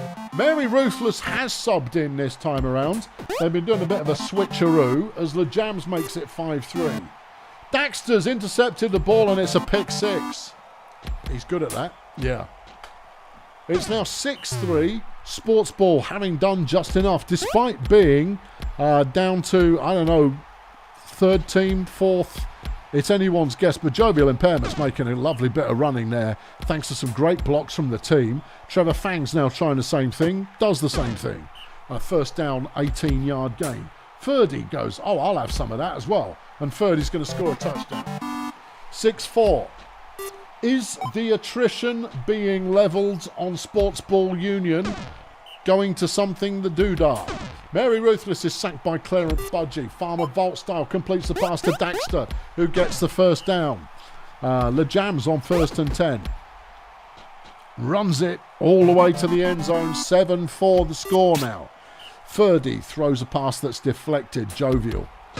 He's up in the middle, but he only gains 4. 3rd and 6. Fangs picks up the first down. Lovely piece of blocking there from Kira Rage Quit. Ferdy is sacked by low-grade Mo. Jovial up the middle. He's got a flipping blocks. Oh, the blocking game from Shady Palms is outrageous. But Mary Ruthless forced a fumble there and recovered it. And Sports Ball have got it back again. And this might win them the game. I know they have the lead. Yeah. Daxter. Yeah. He's good. He's got a touchdown. He has got a touchdown. But we knew he was good. Do you regret the trade that you made for him? I can't remember who I traded for him, but it was a pretty good trade. I've got no regrets in my trade so far. Jovial with a lovely run there, gets 25 yards. I like the looks of this Shady Palms team. I know everyone could talk. I'm obviously going to favour the teams that I have to play against. Chonk Olympics has been injured by Margaret Ann Sprinkles. Brad Adidas is now in the lineup for Sports Ball as they go down the back of the sofa to try and find any players that they might still have. Mary Ruthless, lovely piece of running, picks up 14 yards. Voltstyle throws it. Mo's got the catch and he's brought down at around the 5-yard line. Lejams, Mo, touchdown. Okay, there goes that man Jupe is a Dark Elf. He got 31 yards off that one. Impairment is stuffed behind the line. Fangs gets it to Ferdy, who's got pace enough to pick up 20 yards. Ferdy now with the ball. Gets it to Fangs, who gets the first down. Have the Palms got enough time to get back into the game?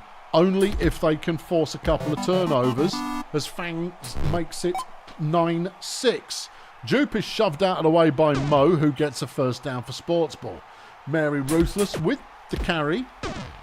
Kira Rage Quit has been injured by Crystal Lemonade. Spack Freely has subbed in for Shady Palms, and there's a turnover. There's 14 plays left. Palms trail by 3. They're not going to do it. No. Had they not just blown those first 2 plays, then it would have been a maybe. But instead, it's a no. Nice running from Jovial, but he doesn't get far enough. He only gets 6 yards on that one. Fangs straight up the middle, changes direction. He wants the sideline. And he gets 23 yards on the ground, but it's not enough. Ferdy might get there. And that's a touchdown, 9-7 now. You've got to have a turnover right now. Right now. And convert it immediately. But it's not going to happen. And Sportsball are going to hang on for a win in this one. It was looking like attrition might have hurt them, but it hasn't. Not enough. And they will hang on for a victory over Shady Palms, who are, I'm liking the looks of the weapons they are developing. This is a 17-point game. Yeah. Yeah. Final score, Sportsball 10, Shady Palms 7. Almost, but not quite. 1,400 yards in this game. Player of the game, Daxter Hijack. Good player, Daxter. 182 receiving, 14 pancakes, 2 touchdowns, 3 deflections, 1 interception.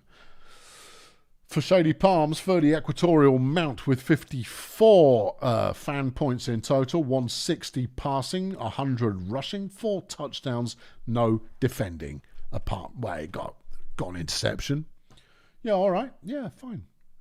Budgie, 62 pancakes. Yeah. Pretty good. Pretty good. Right, I think... No, we got one more to go, and then we're into the feature games.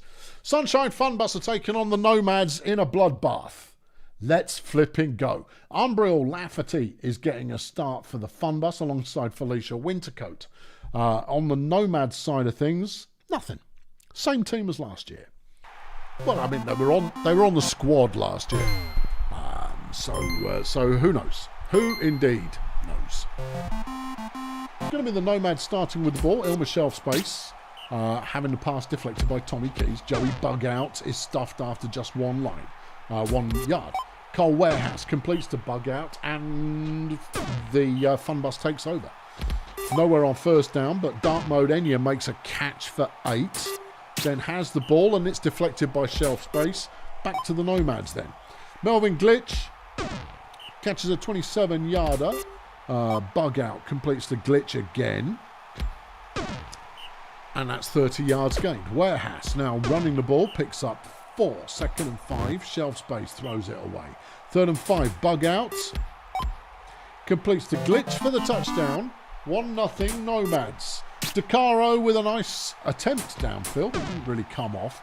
Manticore doesn't get it anywhere on the ground. Enya is sacked by Buster Vortex.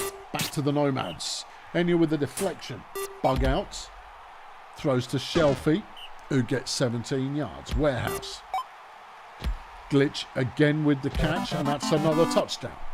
Okay, DeCaro. Deflected by Bug Out. Cannot catch a break on that passing play at the moment. Enya throws it away on 3rd down. And Manticore coming up with a sack as the Nomads are near possession once again. Glitch getting 37 yards. To be honest, you take Melvin Glitch off the field, no player on either team is doing anything. DeCaro decides to run it, he picks up 3. Manticore decides to pass it, he has it deflected. Dark Mode Enya with the ball, gets 4 yards, and the Nomads have it back again. Umbriel Lafferty with the deflection. Shelf Space catches a 4-yarder. Warehouse has that one deflected by DeCaro. Fun Bus back in possession again. DeCaro runs nowhere. Manticore runs for 3. Dark Mode runs nowhere. Yeah. Shelf Space throws it to Glitch, who gets 41 yards and threatening to score again. Ilma Shelf Space is in the end zone. 4-0. Nomads have the lead. DeCaro drops the ball, and a nice run from dark mode picks up 13 yards, but the level of inconsistency of play at the moment is extraordinarily high. Manticore gets him a first down. Funbus threatening to get into the opposing half of the field as Tommy Keys does so. DeCaro throws. It's caught by Keys once more. He gets 17 yards. Manticore. He throws a short 3-yarder. Enya to Keys. He's down at the 3. DeCaro waits too long, throws it out the back of the end zone. Manticore to Keys. Touchdown. 4-1. Funbus are here. You wait for one bus to arrive, and the fun bus arrives. What you gonna do? 2nd and 11, Warehouse. Not a lot doing there. Shelf Space on 3rd and 9. It's complete to Vortex, who is stopped short, and Sunshine take back over again. DeCaro, with a swerving little run, picks up 7 yards. Okay, Manticore has that one deflected by Joey Bugout. Enya completes to Felicia Wintercoat, who runs sort of the wrong way, but it's still a 21-yard first down. Keys gets them another first, keeping the drive moving as we're into the second half of the game. Shelf Space with a deflection. Enya, no. 3rd and 10, DeCaro. Deflected by Bugout. Nomads back in possession. Plums makes a deflection. Bugout throws it. It's caught by Glitch. Bugout's completed 7 passes in this game. All of them to Melvin Glitch. Probably. Yeah. I'm not sure why Glitch was all alone downtown there, but he got a 68-yard touchdown for his trouble. Undoubtedly due to incredibly poor coverage. And that's a pick 6 just to rub it in. Who's covering Glitch? Well, we'll have to wait until the Nomads have got the ball back, which they may well do in a moment. Here we go. Glitch is being covered by Tommy Keys. Maybe, yeah. Anyway, it's 6-1, and we should really activate the let's not rub it in speed gun. Okay. Yeah. Flashes of not much from the fun bus this time around. Obviously, everybody's favourite, second favourite team is the Sunshine Fun Bus. Because we do like the underdog. And the Fun Bus so far have been the perennial underdog. Yeah. Facts. But this appears to be a mismatched offense. There seems to be a wrong coach, wrong players kind of mix going on for the Fun Bus this week, which is a shame because they played really, really well a couple of weeks ago and put on a heck of a show. They look like the kind of team we always hoped they were going to turn into, but not this time they don't. You know what a problem with Sunshine Fun Bus is? Go on, tell me. It's John DeCaro. Really? Yeah, because he looks good on paper, but I think he's crap. Oh, okay. I'll point you at the numbers. I think he's rubbish. I think John DeCaro's a big nothing. He's a gnome, so obviously he doesn't do anything defensively. He's got 71 deflections in his career. Flipping, I've got 71 deflections in my career, and all I do is comment on stuff. I can say, oh, he really needs this pass, and when it goes incomplete, it counts as a deflection. I've done more than him. Anyway, final score, Nomads 9, Fun Bus 1. Right, okay.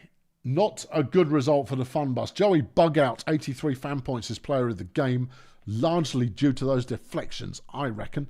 187 passing, 4 touchdowns, 4 pass deflections. For the Fun Bus, Umbriel Lafferty with 26 fan points, 12 pancakes and a pass deflection. Nothing to write home about there. No. Okay, we're into the final 3. Let's do the obvious one first. Wizards Toy Masters should be a comfortable Toy Masters win. Winters Probiscus is getting another start for the Wizards. Celia Emphysema has been quite impressive so far this season. Eddie Progribniak, certainly solid. Over at the Toy Masters, Judy Conspiracy's getting a go. Probably. That's what we like to see. And it's a blessed game. Well, this could be a high scorer, potentially. Judy Conspiracy's almost dead. Johanna U-turn and Judy Conspiracy on the field at the same time. I like it. Oh, yeah. Anyway, Justin Underworld runs it on first down and gets 18 yards. Michael Pollins looking for someone to throw to. Finds Johanna. And she's still hustling downfield. 49 yards gained. Kenny Respect passes it.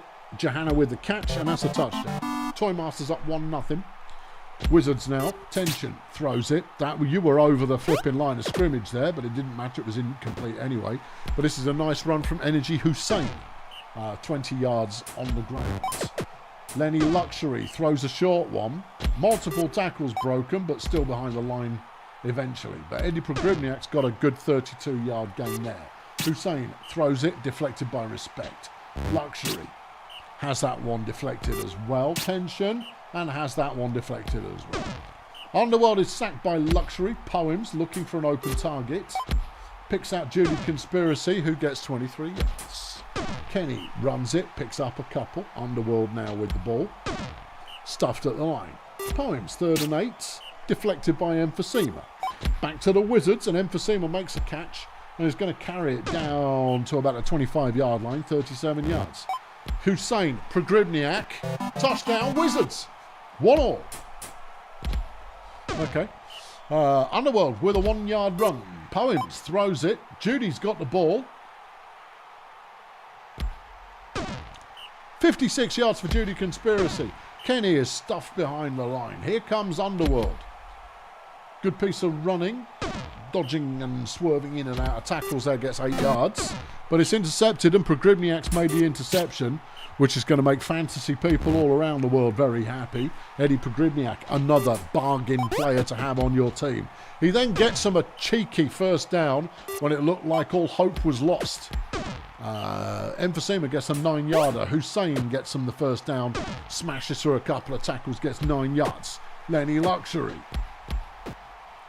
That's Lenny Luxury. That's a 16-yard ground gain. Soda throws it, U-turn with the deflection.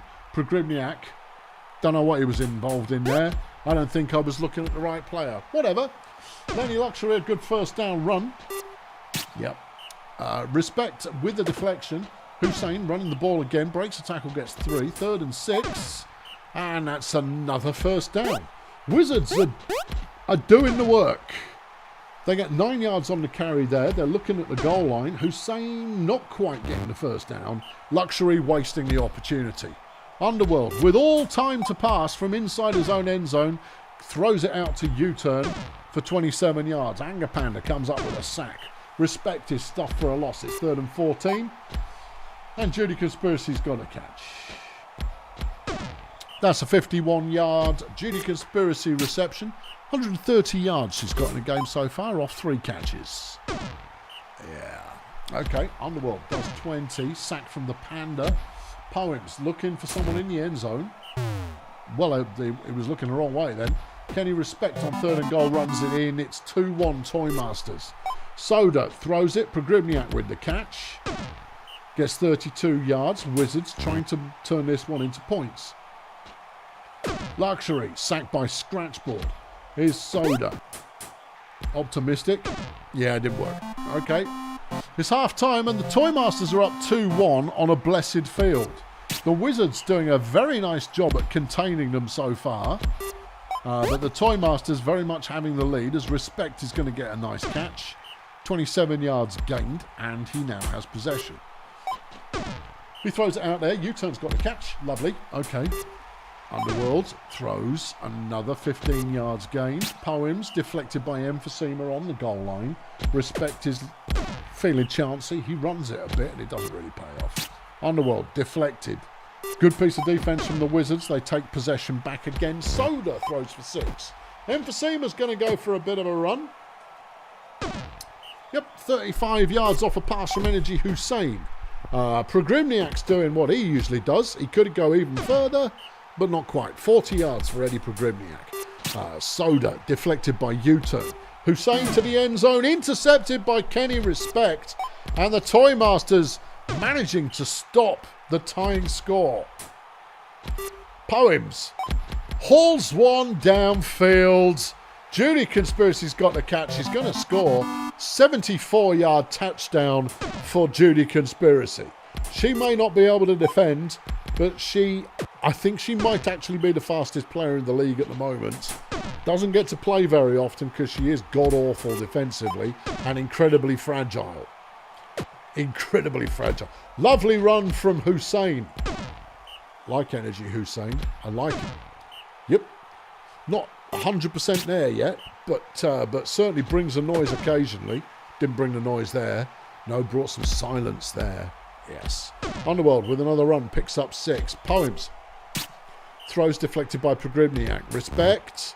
Throws it away. Wizards have another opportunity. There's 1 quarter of play remaining. Toy Masters lead by 2 at the moment.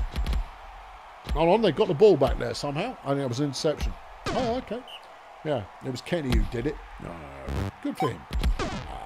Johanna makes another catch. 12 yards gain and then gets a touchdown. It's now 4-1 and the Wizards are probably going to lose. Well, this is the anticipated outcome in this game. The Wizards very much a work in progress kind of team, but it's nice to see something clicking for them in this one. The Toy Masters, however, a complete package of a team, having won their division every year or thereabouts. Have they not? Did they miss out on it one year? Probably. I'll be corrected in the chat imminently anyway. Anyway, here comes Respect. That's a first down, 13 yards gained. Underworld there, getting a 12-yard completion. Pitkin Roaring Fork, we haven't heard a lot of. We did just then, so that's good. 7 plays remaining. Toy Masters up 4-1. And they just need... Hold on. Pogribniak's intercepted the ball. Fantasy players go, yes, Eddie. Yes, Eddie. Hussein with an optimistic pass that goes nowhere. Luxury can only run for a little bit. And it's not enough. The Toy Masters run out time with a throw to nowhere. Final score, Toy Masters 4 and Wizards 1. Player of the game, Kenny Respect with 108 fan points. Good work. Not a lot of offense going on, but 8 deflections, 2 interceptions. All right, Pogribniak for the Wizards with 74 fan points, 187 receiving, 1 touchdown, 3 deflections, 2 interceptions. Okie dokie. All right, yep, that one as expected. The next one, which will possibly also go expect. I'm doing this in the order of, because the last game's going to be a banger. The Saints are taking on Cheerio. Cheerio, are they back to being their bad selves of the past? By which I mean good. Not quite. Indecent Gary is certainly a decent player. Will he be impactful in this one? Don't know. The Saints are playing the same team as last year. Apart from Demetrius Gafford, who is good. And is in the line. Okay, sit up. Stop slouching. I go, I'm tired. I haven't got much left in me. So much commentary, so much repetition. Saints with the ball. Viggy the Viking gets a 5-yard gain. Spangles the Hunkerdome gets the first down. And that's 16 yards gained. Kremp throws. Ridges with the catch. He could go the distance. Touchdown. It's a beautiful day for some Brutalball, incidentally. Nothing special will occur as a result of that score. Cheerio are taking back over. Okay, Pitbull Jones gets nowhere. Saints have got the ball back. And that's a first down immediately. Hunkerdome throws to nowhere. Kremp, not a lot is happening there. Viggy, the Viking to Ridges. He's not going to go the distance. He's gone the distance. Touchdown, Saints. Yeah. Why weren't you playing Klep Bossman? That's a weird choice. Kind of go, oh no, I don't want to play my best player on the entire team on normal weather day. Why not? you weirdo. Ridges with a good catch and go. Don't you want him to be league MVP? He was playing blocker. I don't understand. Anyway, what's happening at the moment? Yeah, sacks happening. Okay. Here comes Otto Centrifuge, and that's a sack as well. 3rd and 15, and that's gone nowhere for Cheerio. Twerp throws one away. Here's Hunkerdome. And Ridges has got the catch, and that's a touchdown. It's 3-0. 1 quarter of play has played. Okay, Centrifuge, no. Pitbull. Yes, it's a first down for Cheerio Incorporated. All right, Otto throws it. It's intercepted by Ridges, who then gets a catch. And another touchdown. Flipping slop Ridges, baby. He's playing this game like it's a cheap trombone. Alan Twerp makes a 3-yard gain, but it's nowhere near enough, and the Saints have got the ball back again. You reckon there's the opportunity for an upset in this one? No. Kremp Inquisitor, nice piece of running. Gets 30 yards on the carry. Viking doesn't find anyone to throw to, but that won't be a problem because Slop will be around in a moment. We haven't seen much of Erland Dickberg until now. Anyway, we've seen him now, and that was a touchdown. Okay. Hold on, it's another interception. Dickberg's picked it off. Because the one thing you really need when you're already leading by loads is to start intercepting the opposing passes, because it's not enough to win. You've got to make your opponent table flip. Yeah, you've got to make them fully rage out. Blood vessels exploding all over the place. Touchdown Dickberg. Saints up 6-0. Kremp Inquisitor's been injured by Trenton Trinity, bringing in Sad Lurch. It's 6-0 at half-time. All right, so let's see what Cheerio can do on this drive. Oh, that drive's over. All right, Viking has that one deflected. Hunkerdome on a run, gets 3 yards. Lurch, he's trying to run it. Oh, and he does so. Okay, 12 yards gained. Viking sacked by Troy Oktoberfest. Hunkerdome throws. It's caught by Ridges, but they still need 2 yards for the first down, and they don't quite get it. Twerp can't get anywhere at all. Centrifuge. Lovely piece of running from Otto Centrifuge.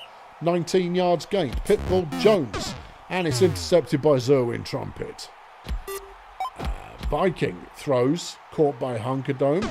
He gets the first down. We're looking towards the end zone again. Hunkerdome. Dickberg. Touchdown. That's quite enough of that. Yeah, that's another interception. Oh, dear me. Yeah. Ball control, people. Ball control. The Saints have got this one well in hand. They're looking at the end zone again. Lurch has gone in for his 3rd career touchdown. That was a throw. That was a heck of a throw. Jane Calypso is going to score for Cheerio an 80-yard touchdown. Crikey. Yeah. That was good darts. Yeah. They're not going to win. No. No. Saints just put in another one. Yeah. Oktoberfest advancing a fumble. But Cheerio are trailing 9-1 with 1 quarter left to play. Lurch completes the pass. The Saints are relentless. Dickberg makes it 10-1. Egad. Yeah. Are Cheerio that bad? No. But the Saints are that good. Yeah, they are a very, very good-looking team as Calypso goes again and gets another score. Jane Calypso, everybody. All right. Yeah, all right. I mean, you can't... No. You can't... No, you really can't. No. You just... No, you can't. Dickberg, another good catch. Breaks a tackle, gets 37 yards. Hunkerdome doesn't go anywhere in particular. That one's thrown out of bounds. 3rd and 7. Viking, no. All right, back to Cheerio then. Centrifuge has his pass deflected. And the 3rd down play goes nowhere. Back to the Saints with 6 plays to go. Is this Lurch's first game? I don't recall having seen him very often. Anyway, Ridges, another touchdown. Yeah. Okay. Yeah, I know. But, I mean, you need to let these things play out. The final score, Volcamoose 11, Cheerio 2. Player of the game, Viggy the Viking, with 118 fan points, which I think puts her in number 1. 288 passing yards, 5 touchdowns, and then 5 deflections and an interception. Solid play. Troy Oktoberfest for Cheerio. 29 pancakes and a sack. Yeah. How did Gary do? Poorly. Okay. Final game of the week. Pretty sure it's the final game of the week. Let's just double check, because it should be. Is the first ever meeting between Bulldozer Power and the Wretched Minstrels. I have been ragging on the Minstrels every single season. Every season. Not one season has passed where I have not ragged on the Minstrels. Yeah. And I went back and forth as to which team I should play this week, but I ended up playing Sticky Pierre instead of Quebec. So who knows? Oh, he's brought Whiskers Camembert. Oh, he's brought in the Speedsters. I like it. I had a feeling you might, because everybody knows what my vulnerability is. Anyway, let's see what we've got to play with. It's a beautiful day for some Brutalball. Minstrels start with the ball. I'm just hoping that my defensive line can mash them up well and proper. Otherwise, I don't know. Yeah. Anyway, Zodiac has it deflected by Bitsy Hijinks. Flappins gets a 3-yard gain. Conservative on third down is sacked by Julio. Lovely. Ross throws Julio wide open because your speedster can't handle a dragon man. 1-play touchdown. Love it. All right, Camembert gets a 14-yard gain. Flappins. Oh, he's trying to run. Gets 3 yards. Jeffy Conservative sacked by Big Steve. 3rd and 9. Zodiac. Doesn't quite make it. Ross. Julio. 37 yards gained. Big Steve, he's throwing as well. Julio. The big man. Quite so. There goes Vectrix. We might catch him, but it'll take a minute. Steve's going to get there and thump him. 61 yards gained by Fingers Vectrix. Jeffy Conservative picks up 7. 3rd and 3. Zodiac. It's caught, but it doesn't go far enough, and we've got the ball back. Puke. Deflected by Conservative. Steve's running. Yeah, nice crash. Yeah. I mean, Crash is not going to tackle Steve Murray. Bitsy. That's a fumble or an interception or something. Camembert made the interception off a Bitsy something or other. And the Minstrels have the ball back. Flappins with an 11-yard run. Jeff tries it, gets 1 yard. Crash. He's having a go as well, and that's not going to work. Randy Flappins, though, doesn't get there. No. Big throw, and it's deflected by Conservative. Steve's looking to throw, and he's got it to Julio. As well he should. Bitsy is sacked by Crash Zodiac. 2nd and 13. That one's deflected by Flappin. Steve's running it, and he doesn't get very far. Only 4 yards gained. So we're back with the Minstrels again. Vectrix is going to go for a bit. Ross completely fails to tackle him after he was already tired. Disgraceful. Minstrels score. Flappins with a 4-yard touchdown. Don't know what that was, Ross, but it didn't work.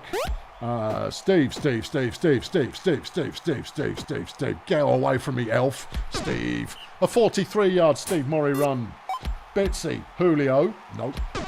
Yeah. 26 yards gained. Ross.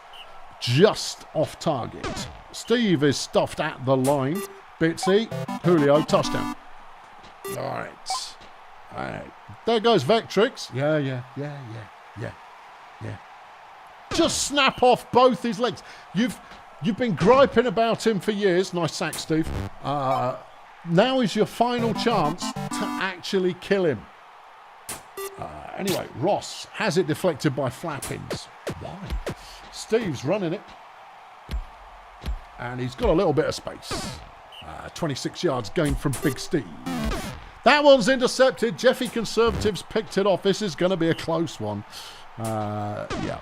Flappins is stuffed behind the line by Lobster. That one's caught by Vectrix, for crying out loud. Kill him. 41 yards gained.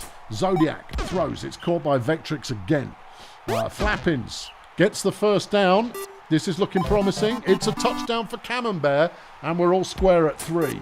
Ross goes to Sticky Pierre. He's quick. He's fumbled it. He's a git. Yep, should have played Quebec. I know. Pierre, you disappoint me. You disappoint me a lot. I don't care how sticky you are. Put some of that sticky business on your hands. So you keep hold of the ball, you pillock. 3rd and 12, Zodiac throws it, but it's a short one, and BDP get the ball back. Ross throws. Pierre with the catch. Keep hold of the ball. 31 yards gained. Steve's running with the ball. And he gets 18 yards. Hijinks throws it. It's Flappins with the deflection. Ross throws. Conservative deflects. Steve Murray. Touchdown. There goes Vectrix.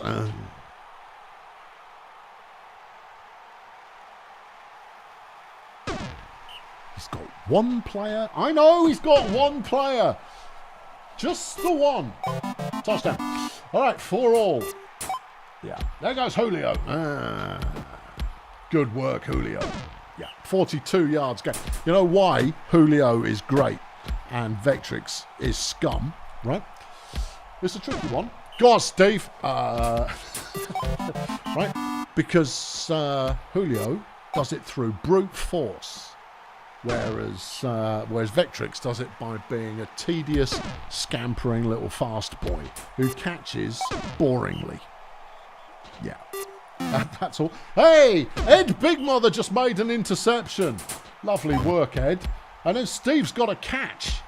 He doesn't do that very often, but Steve's receiving average is pretty solid. Steve's now running the ball. Oh, they really are in trouble. And we're up 6-4. Lovely. Okay, Zodiac throws an 8-yarder. Flappins is stuffed by Steve behind the line. There goes Vectrix.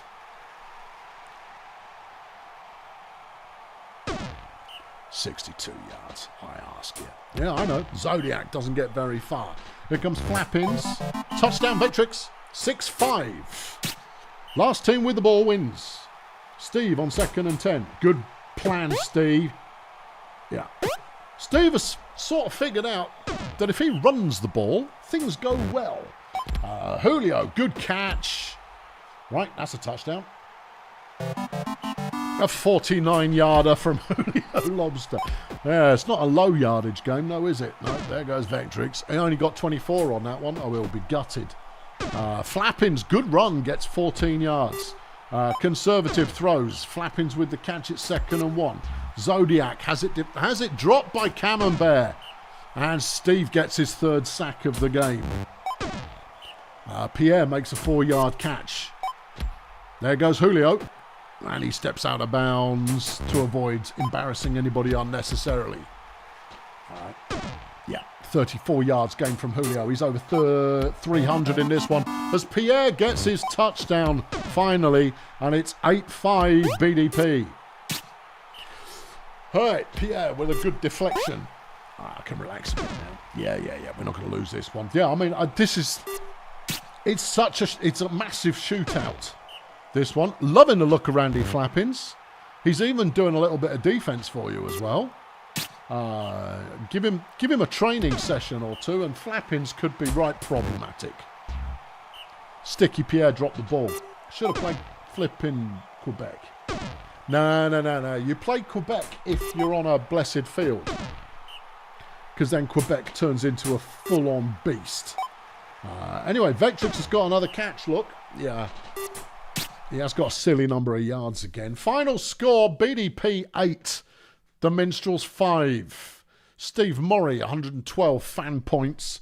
235 rushing, 3 touchdowns, 3 sacks, 2 tackles for loss and 17 tackles, which I think is most tackles this week. Jeffy Conservative for the Minstrels, 93 fan points. Strong. 188 passing, 3 touchdowns, 5 deflections and an interception. Whew, no injuries. You could 490 receiving yards for Vectrix. Get another player. Yeah, that's all I'll say. Just get another player. I've got 2 players. At least. I've got 3. I've got all the players. Right. A bounty. Here we go. It's that time. Failure, are you around? Grazer Ridge, you have the opportunity to place a bounty against the budget roadies. Grim Pricks, Capsicum Disco, Spiny Turtle Wax. Ooh. Ooh. Could someone at my partial namesake? Por favor. Yeah. Pretty please. With a cherry on top. Thank you. Right, let's... no. I bumped it last week and it's forgotten. Appeal is really useful. See, appeal is only useful in signing free agents at the end of the year. And if you're not in the top 4 or 5 teams for appeal, who cares? Right? Because you're going to be getting scraps by that point anyway. If you're in the top couple, then sure, yeah, totally. But if you're not, then not sure or totally. Manager, I'm going to have to turn this into a moments. Oh, you're saying that as a player who doesn't want to. Yeah, sorry, I'm too stupid. I didn't pick up on the subtext. I don't want to make it a separate forum. You're going to have to, otherwise you keep having to bump it every flipping week. Yeah, okay. Have we got some standing orders going on here? I will double check the spoilers room. Doesn't actually look... I can delete that one. Yeah. Boop. Psh. Anyone else? Anyone? Any standing order? If there's no standing order, it will be an AI decision. Anzalak is also no longer present. No standing orders have been left. Okay. There it is. There we are. Hold on. One last quick scan. No instructions have been left, and therefore to the AI. AI decide. Don't know what happened there. We'll find out in a moment. Blood Pit. Coach Helena is willing to take a pay cut of 26 quid. If you reject it, though, you gain an appeal. Well, I think you reject it, don't you? 26 quid's nothing. Nothing. Yeah, reject it. Yeah, totally. All right, that's that. Okay. What have we got? Well, obviously, it wouldn't be a training week unless Erg Melonflex were gaining. But it's own. Oh, my good God. Georgina Karate has improved at Erg Melonflex. And then at the Grunt Auto Group, Exponential Tyrone just improved. He's already brilliant. Well, now he's brillianter. Great. At Volcamoose, Sad Lurch, you saw him in action, just had a good training session. Agility Bumrake, who we saw earlier on, has just trained as well at Bumson. At Lingo Blend, Rudy Arms Length has had a training session, but we don't know if he's any good. And at the Beekeepers, Julian Nornor West has done some training. Ominous Bob has made everybody happier at Grazer Ridge, while Martin Slug, Martin the Legend Slug, yeah, he's hacked everyone off at the Pathfinders. Appeal changes are happening.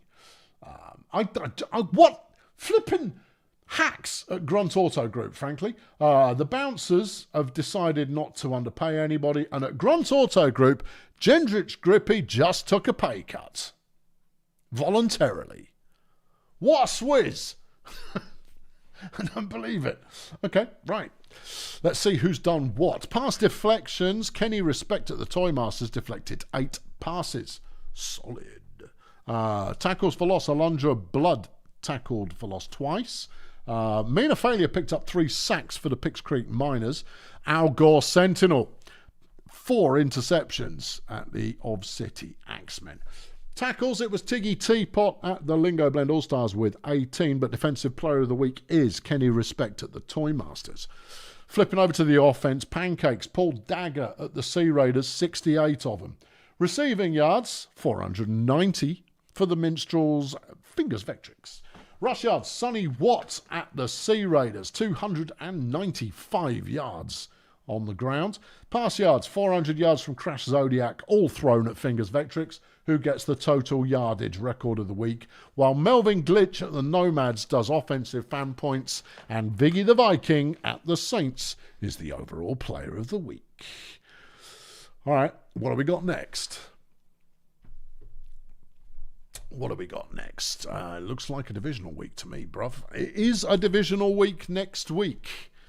Yeah, any big showdowns pending? Well, I think the Beekeepers versus Axemen could be good, given how the Beekeepers are playing this season. Grazer Ridge Voodoo Boys is always a treat. Erg Melonflex Stegonauts, like the looks of that one. Cheerio Blood Pit could be interesting. Blood Pit so far having not been able to make the team quite work. We've got Shady Palms again. Yeah, Grunt have got the Chefs. Let's go Chefs. Bongolia versus KSA. Yeah. Anyone else we like the sounds of? Pathfinders Marsupials. That's my prediction for Game of the Week. I've been Colonel Failure. I'll catch up with you very soon. Thanks for watching, and cheerio. Hang on.